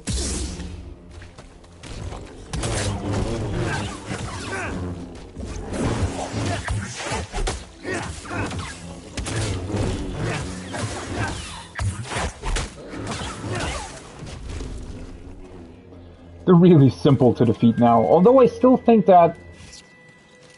I don't know, I feel like the game should increase your power a little bit more. This is gonna sound strange, but I think it's the astrium.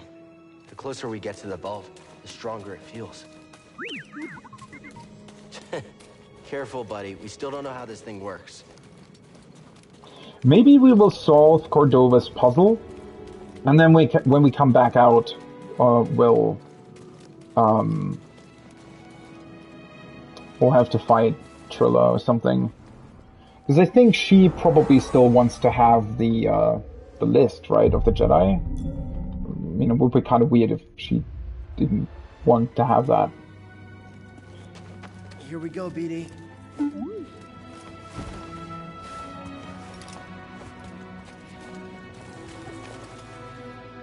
Alright. So let's see what the soul journey was for.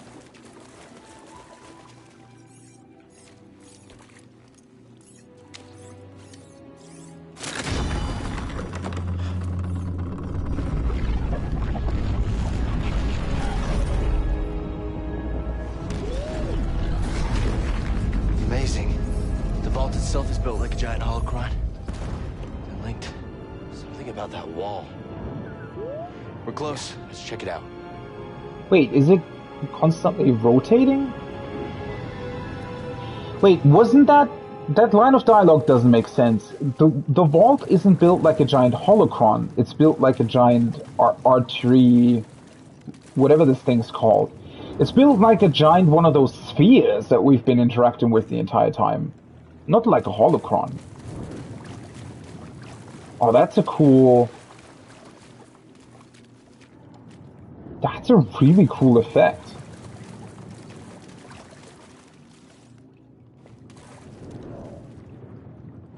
It's not an actual reflection. I don't know. Something about it is slightly weird, but I think it's done like that on purpose.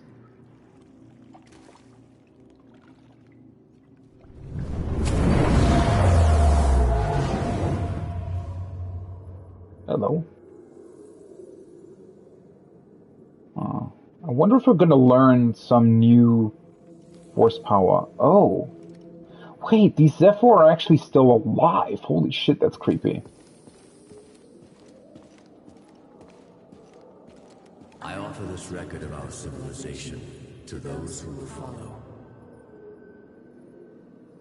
Despite our wisdom and technological achievement, we face extinction.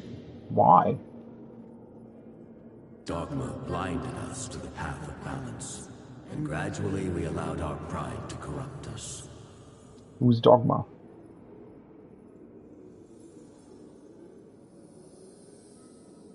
Somehow I feel like I should know that name, but... Wait, there... Some of them are sort of awkwardly... I think their gaze is meant to follow you, but it doesn't entirely work with all of them. That's kind of weird.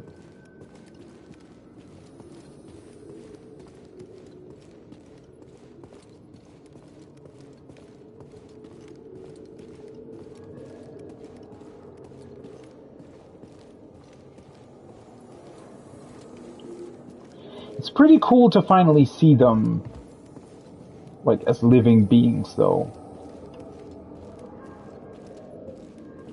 Though I wonder if, like, are they just very different in size, or is this some sort of special projection? Because these guys are definitely smaller, right? The greater control we sought, the further we fell into ruin.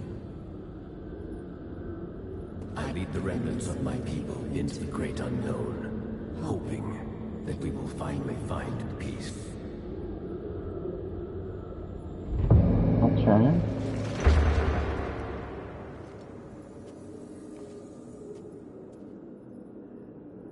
Huh. All the other guys are still there? Was this like the first stage or something?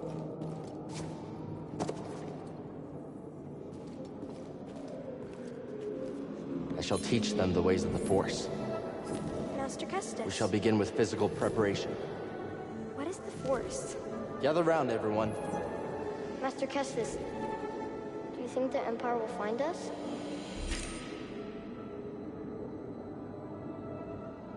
So they're showing me what I want to be?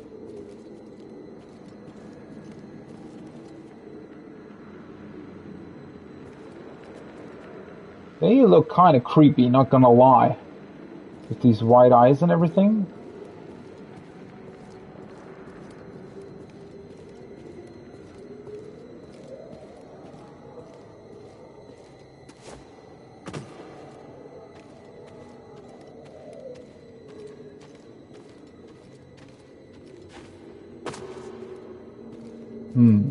I wonder where this is gonna go. So far, it doesn't really seem like any sort of test, right? Maybe it will become one, though? It's a bit weird to put a climbing section here. It's the Empire!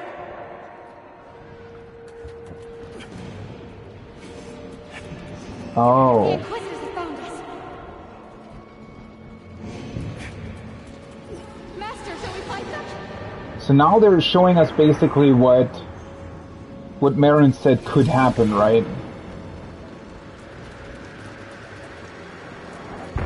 They're coming! To the trenches!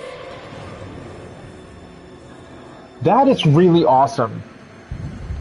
Honestly, I have to say. So instead of climbing, we're actually rubbing on the floor, right, in trenches. That is such a cool way to display that.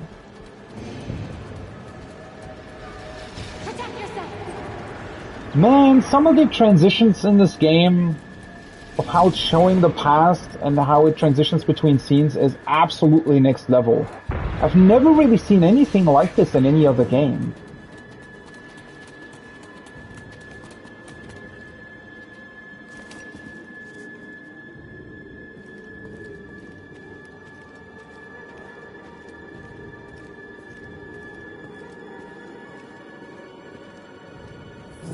What? Capture the younglings.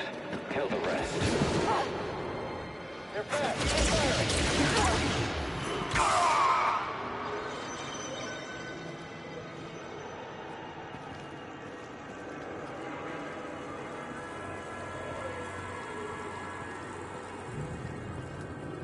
What am I supposed to make of this, though? Like, I mean... Keep searching. They can't have gotten far. Target sighted. Help me, Master Kestis! Moving in.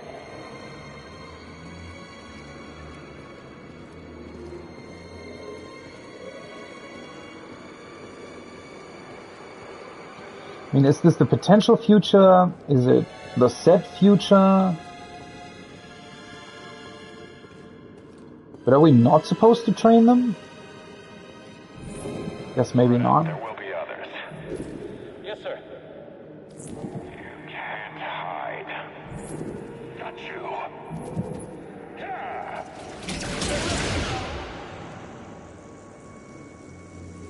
the game is also willing to go places, right? I mean, they're literally killing off children now. Or, well, imaginary ones at this point, but still.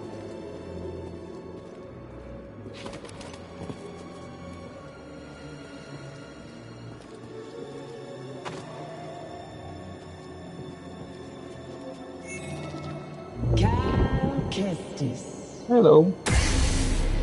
Surrender now, and we may spare the youngest.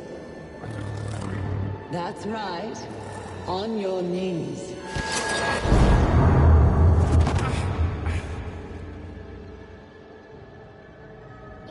I mean, this sequence is pretty awesome, but I also don't really get where it's trying to go.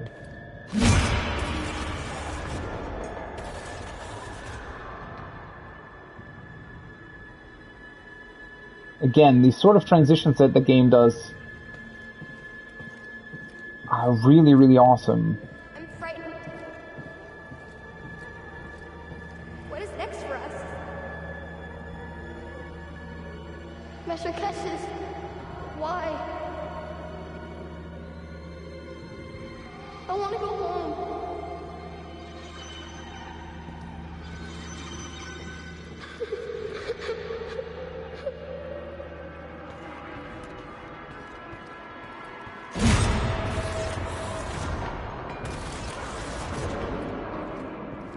Hell is that? Oh, they're torturing them as well?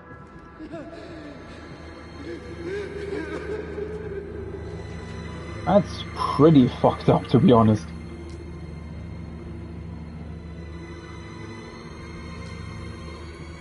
I guess they're trying to break them to make them into Sith.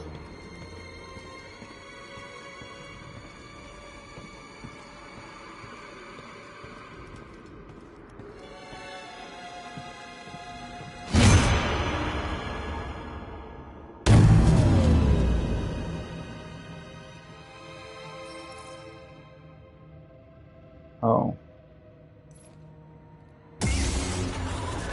Okay, holy fuck. The game's really not holding back now. Like, this is absolutely incredible. How can this be... Oh, how can a game that can achieve so many incredible sort of scene changes be so bad in so many other ways? So now we're a Sith Inquisitor? Because we surrendered?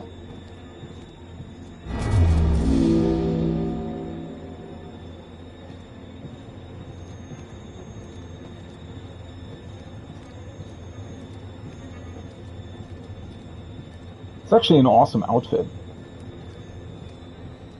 Almost makes me wish that Cal had been a Sith.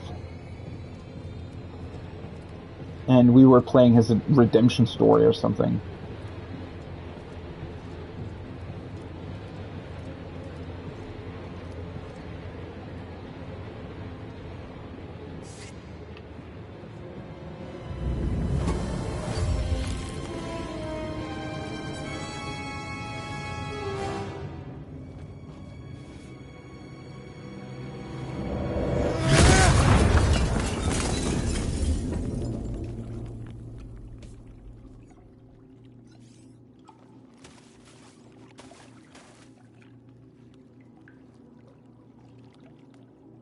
Huh. I don't necessarily know if that was the right decision to break the mirror, but...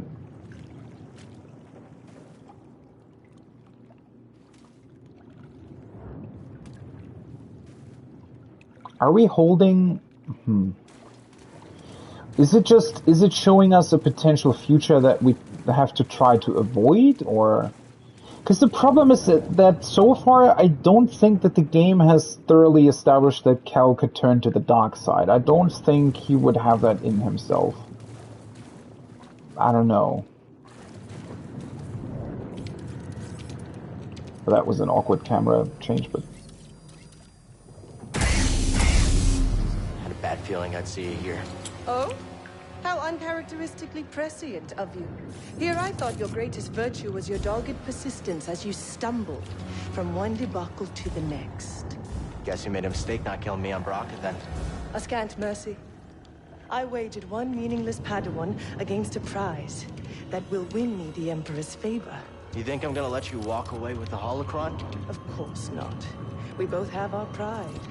But yours has cost you the lives of all the Force-sensitive children on that list, as well as your own. Like you said, Trilla, I'm persistent. I mean, that's not entirely true what she just said there, right? Because if we hadn't come here, she would have just...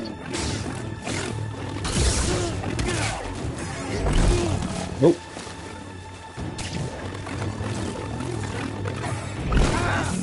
I thought I... Oh, for fuck's sake.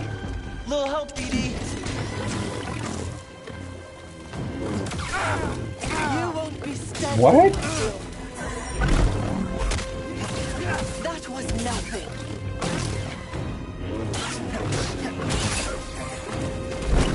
BD. Why can't... What? I'm pressing L1 the entire time. I don't get it. I'm going to enjoy ending you. What?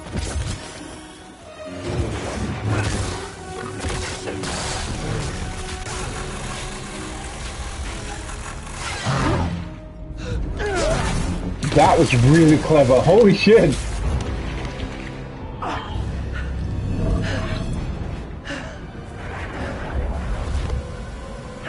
Careful with that thing. It's been through hell.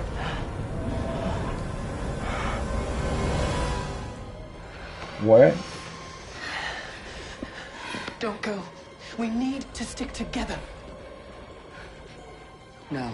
I'm going to lure them away, and then I'm going to circle back. Stay with the younglings, Trilla. May the Force be with you. Master, don't leave us! Trilla, what's going to happen? It's okay. It's okay.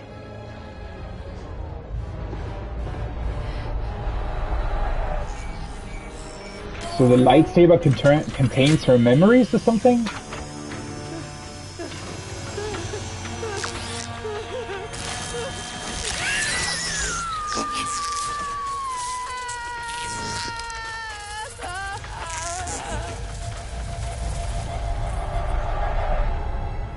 Not gonna lie, that's pretty fucked up.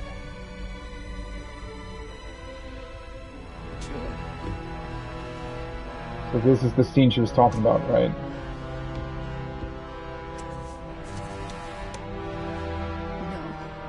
No.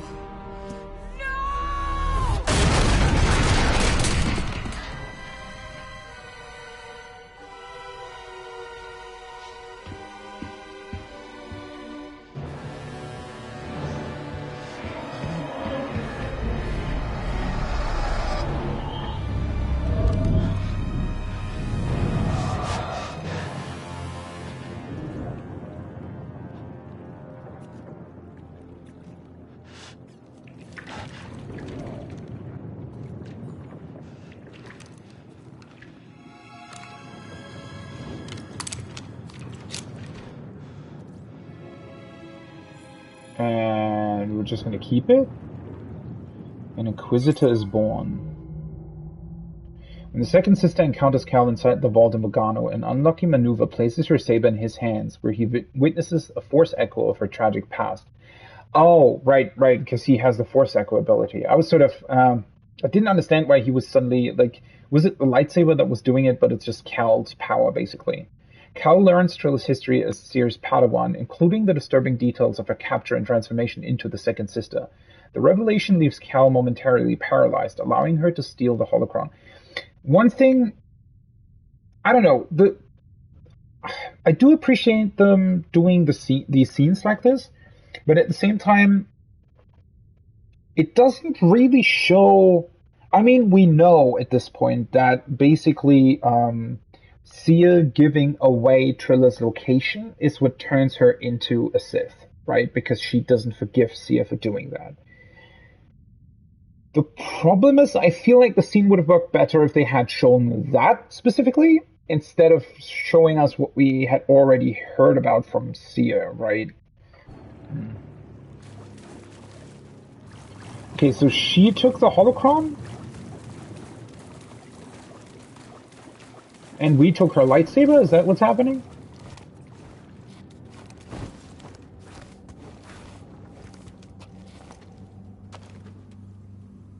Oh, hello. Guess the Empire really is here.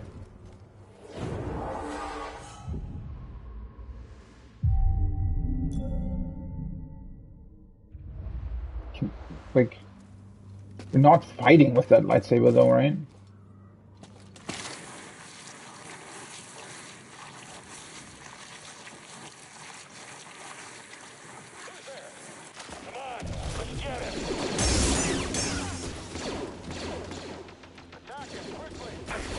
Oh.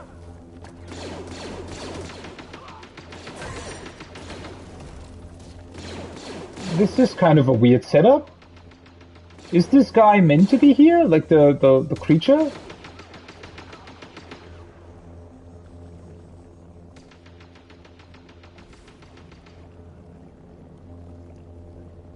That was weird.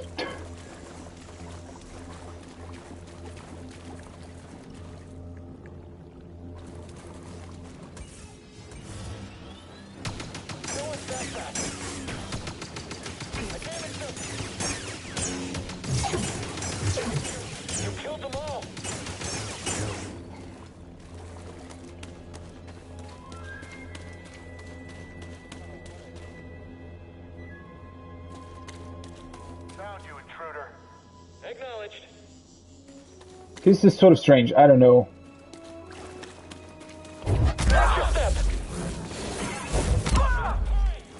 Bye-bye.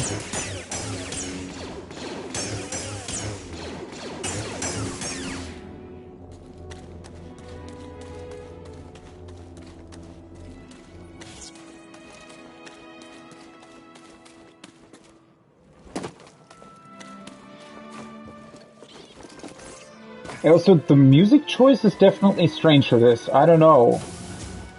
It almost feels like I'm still in that dream sequence.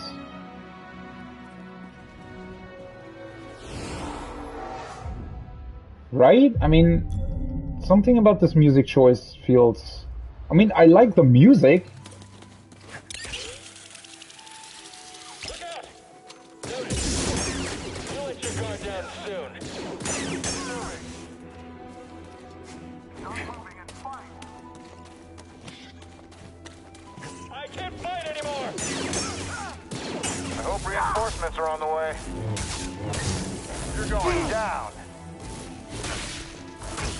See? Okay, it does kind of work, but something about the play timings is definitely off when you're up against the ledge or something. Something about it just doesn't work. So are we actually gonna fight Trilla now, or what's gonna go down here? Maybe safe again.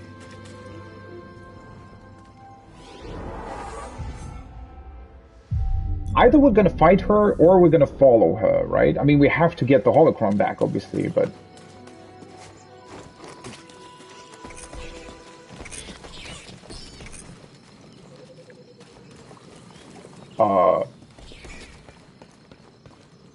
Wait, what? Was the ship just left alone? How did the stormtroopers get here, but the ship is still here? What? Did I dream about the stormtroopers being here? I saw what happened between you and Trilla, what you both went through. I'm so sorry. I was arrogant, I was foolish. I could never understand what you went through. She has a holocron. I don't know where she's taking it.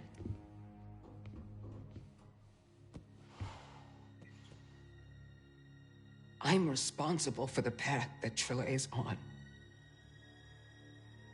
And what she does next is the cost of all of my mistakes. Our mistakes are in the past. And it's all of our responsibility, and it's about what we do next that's important. You taught me that, Seer.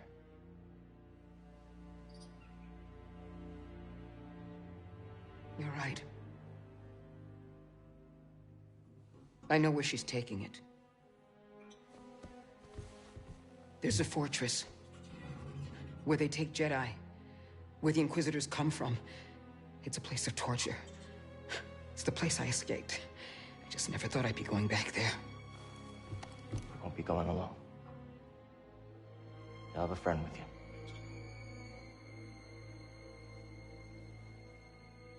No.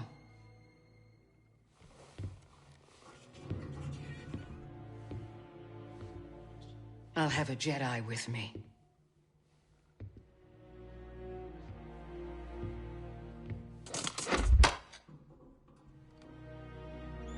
Neil.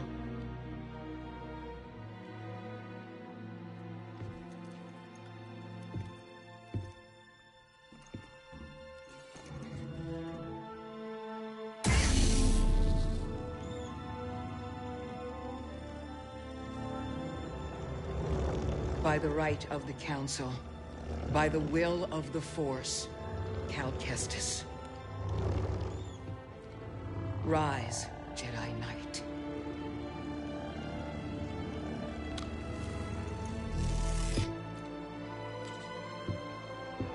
You are ready. So are you.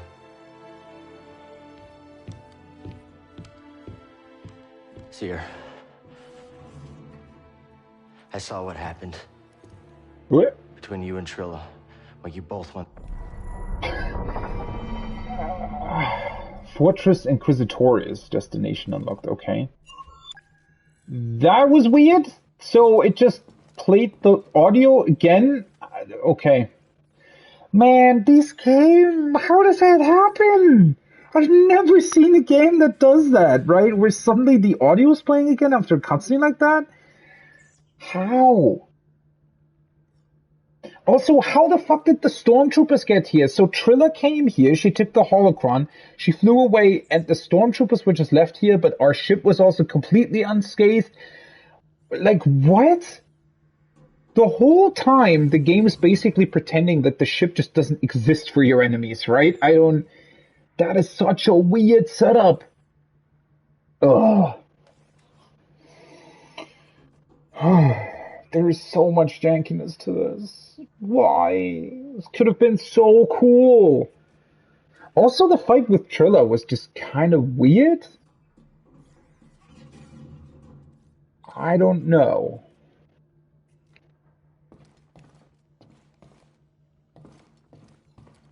Quiet. What up? Too quiet. Not a fan of nature, Grease? Only behind glass. Otherwise, nature's not a fan of me. I mean, I may have 4 arms, but if you haven't noticed, I'm basically bite-sized for most deadly creatures. I need a moment to myself. Oh, okay. So you and Seer have been here a few times? Oh, we've been all over the place. Non-stop tour of the galaxy with her. But she's paying the bills, so I can't complain, really. Better than hiding on a scrapyard for years. Oh, that I can agree with. I mean, I've seen trash heaps before, and that planet was the trashiest. I can't believe anyone would... Sorry. You're not wrong. If you see a deadly dangerous monster, kill it before it kills me, will you? I think a couple of these interactions are meant for you, like when you come back here, you know. You're making good progress, Cal. I'm glad you're with us. We got a galaxy to save. Not an easy task. Are you sure you're up to it? I've got this. I'll be okay. It's better than hiding on Braca. I've been to many different planets in the galaxy searching for, well, you. Unless we stop the Empire, we'll all be gone, hidden or not. I'm ready. Good. Yeah, this is definitely really strange. I think these interactions that we now had here with Sierra and Grease, they're meant to be played. So you're meant to come back here multiple times because for some reason they thought that exploration was going to be an enticing thing for people. I don't really get it, but yeah, it's really weird that the game doesn't account for you already having done a bunch of stuff. You must have come here a lot with Cordova. No. Actually, he never brought me here. He did tell me about it. I was the only one who knew of its location. He trusted you. I suppose he did. He trusted I'd believe him and finish what he started. Hopefully he was right. BD-1 thinks so. He's one bright droid. BD-1, keep an eye on Cal for us. Yeah, these interactions make way more sense if you've already been here a couple of times. Or rather, if you've come back here, you know, right before or right after you've done, like, the first other planet or something.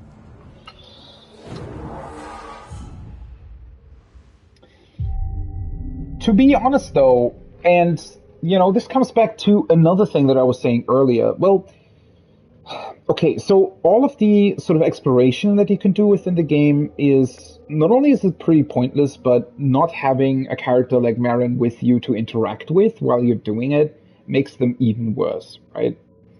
But seeing these sections now, right, basically Ilum returning to Dathomir, returning here, going through everything much more quickly, right, in a much more linear fashion without any exploration in between, instantly makes the pacing of the game much better, right? It still has its jank to it. It's still, you know, the story still has a lot of problems and struggles a lot with, you know, dialogue lines not being at the right places, and just in general things just going too fast without any particular development towards those things. But yeah, I do honestly think that either they would have had to put, like, basically 4 times the amount of work into the exploration sections. They would have had to come up with an actual good reason for exploring instead of cosmetics, right? They would have had to come up with a lot, like a whole lot of optional conversations with a character like Marin or with other characters to make the exploration parts more interesting. They would have had to come up with, I would say, also other things where scanning them actually reveals proper storylines, right? Because most of the scan points sort of ended up being these, I don't know, kind of small places that reveal like a very small part of some sort of story that ultimately you don't really care about at all, right? They would have had to vastly improve the exploration part to actually make it worth to be put into the game, right? I would have actually, especially with the limited time that they apparently had, I would have way preferred if they had gone way more the Uncharted route of making a very linear game. I mean, they could have still included the same combat, just because the game's linear and not, you know, exploration based doesn't mean that the combat needs to instantly be much simpler, right? It could have still been really interesting combat, arguably more interesting, because maybe then they would have had the opportunity to specifically sort of develop certain animations and stuff for certain fights and certain enemies, right? Rather than a bunch of the awkwardness that is now present within the game, especially considering how awkward a couple of the enemies are, especially on Dathomir, right? Those like jumping alligator type creatures, like their animations don't work at all. They're not properly placed within the environment. They have, like, they're teleporting sometimes all over the place, right? Same for those zombie sisters. They also aren't properly, like, they have all this other jank to them, right? Where they're also not really grounded on the floor, and a whole bunch of stuff that is just wrong, right? So I would have really appreciated seeing how well it actually works to have, like, I think this game should have honestly been, especially considering the budgetary constraints. I mean, it's still, like, I still would have liked to see sort of the story that I outlined right after we left Dathomir, where I feel like Merrin should have played a much bigger part. The guy that we fought on Dathomir could have been a much more a present threat, and or a subject of, you know, how different people might have different approaches to rebuilding a Jedi Council or something similar, right? All that neat stuff with the story actually mattering and all of the characters having a much better character development, that is still true. But at the same time, I do think that I would have appreciated the game cutting out a lot of the exploration and honestly unnecessary jump and run parts for a much more linear experience, but a much tighter experience, right? Oh, sorry. Make this a 15-hour, really tightly built, with, you know, linear story experience with a bunch of cutscenes and, you know, basically what Naughty Dog does.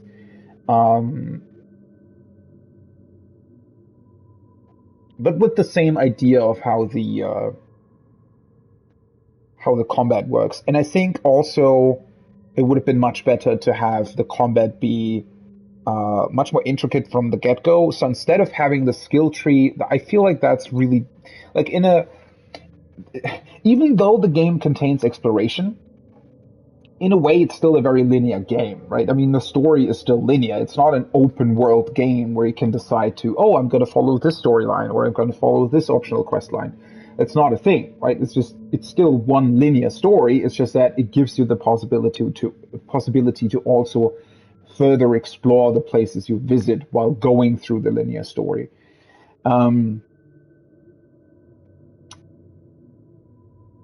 But because of that, I think something like a skill tree fundamentally doesn't really make any sense, right? A skill tree is something that works in either MMOs or in RPGs with multiple different classes and, you know, potentially multiple different outcomes of the story, or just in general, an open world game, right? Whereas here, I feel like it would have worked much better. They could have still had, you know, multiple skills being unlocked throughout the game, right? I mean, for example, getting a double-bladed lightsaber or the ability to split the lightsaber, stuff like that. That could have been still something that you find throughout the story, right? And they could have added on to the skills that you already had.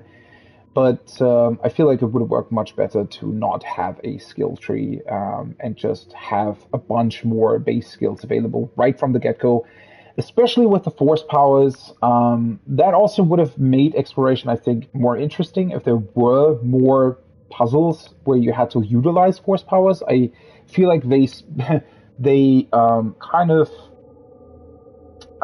what's the word?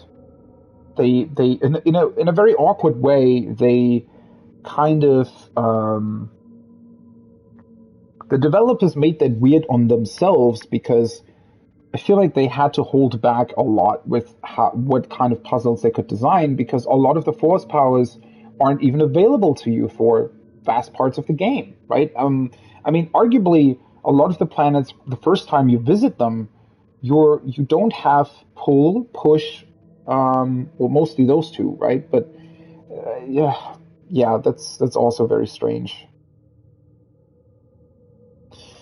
Oh, man. Honestly, I didn't really, like, I liked the basic premise of the game, but its execution was really, really lacking for me. But today, and what we had today in terms of sort of character, well, can't really call it development, but, you know, scenes with different characters, and overall it being a more linear experience really makes me appreciate what this game could have been. So now I'm actually much more positive on the game. I'm feeling much more positive towards the game than I was previously in the other streams. But at the same time, it also makes me even more sad because, yeah, this game is about 25% of what it could have been, right? Or 20% of what it could have been. And funnily enough, it's coming back to the old 80-20 rule, right? It feels like they put in 80% of the work, but only got 20% of the result.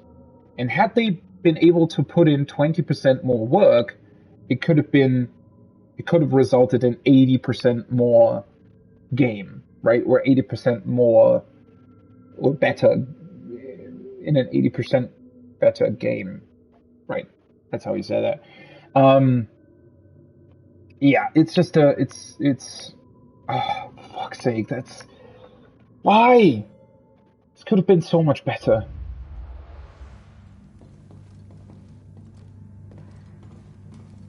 Okay, now that we've rested, can we get more dialogue with the characters?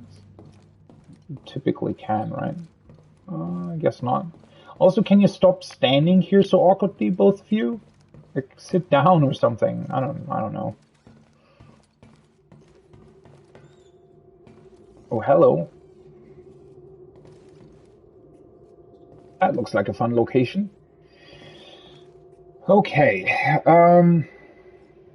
I'm sort of looking at the time right now. I was planning on streaming about 5 hours today, but if this is the last stretch of the game, I might just want to finish it on Wednesday, to be honest.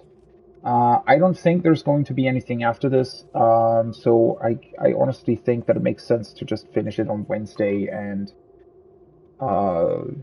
because if I start the last section now, I'm basically gonna have to stop, you know, shortly after getting there, which would be weird. So just saved, right? Unless that's not the end of the game. I mean, maybe there's more game left than I realize, but I don't really think so, honestly. Yeah. So I think I'm actually gonna stop here. I mean, it was still 4 hours. It was a whole lot more fun than all the other times, right? And well, I don't want to repeat myself with what I think this game could have been, but oh boy, it's just very hard to, I think, vocalize how disappointed I feel about what this game is, because of what it could have been. Yeah. Anyways, let's go back to the main menu. It should have saved right now, right? I'm pretty sure. Let me just double check or make sure. Let's rest one more time, just in case.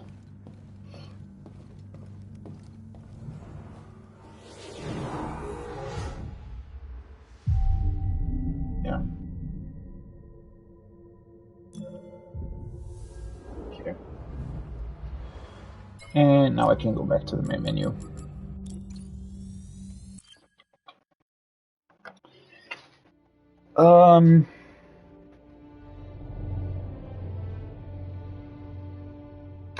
I honestly don't know what else to say. It's just, man, I really would have appreciated them doing so much more with this.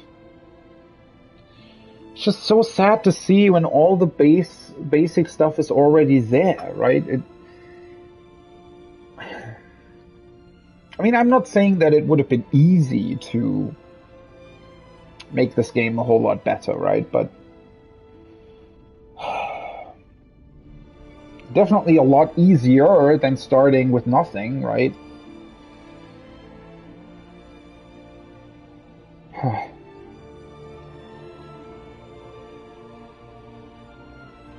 Oh well. That being said, that's gonna be it for today, I think. Tomorrow's gonna be more Divinity, Original Sin, and on Wednesday, I think I'm gonna finish this game. I'm looking forward to it, honestly. I hope that at least the end of the game, I mean, this is giving me a little bit more hope that at least maybe the end of the game is going to be somewhat satisfying, right? I mean, even though I'm complaining all the time, I do care about these characters now, right? I mean, it's not like I don't care about them at all. They're still like interesting characters, and I recognize the potential that they have, right? Which I think is most of why I like them. But yeah, I hope that the game gets at least somewhat of a satisfying ending, right? Even if the journey isn't necessarily the most satisfying one. But yeah, as I said, more Divinity Original Sin tomorrow, more Jedi Fallen Order, or rather the probable end of Jedi Fallen Order on Wednesday.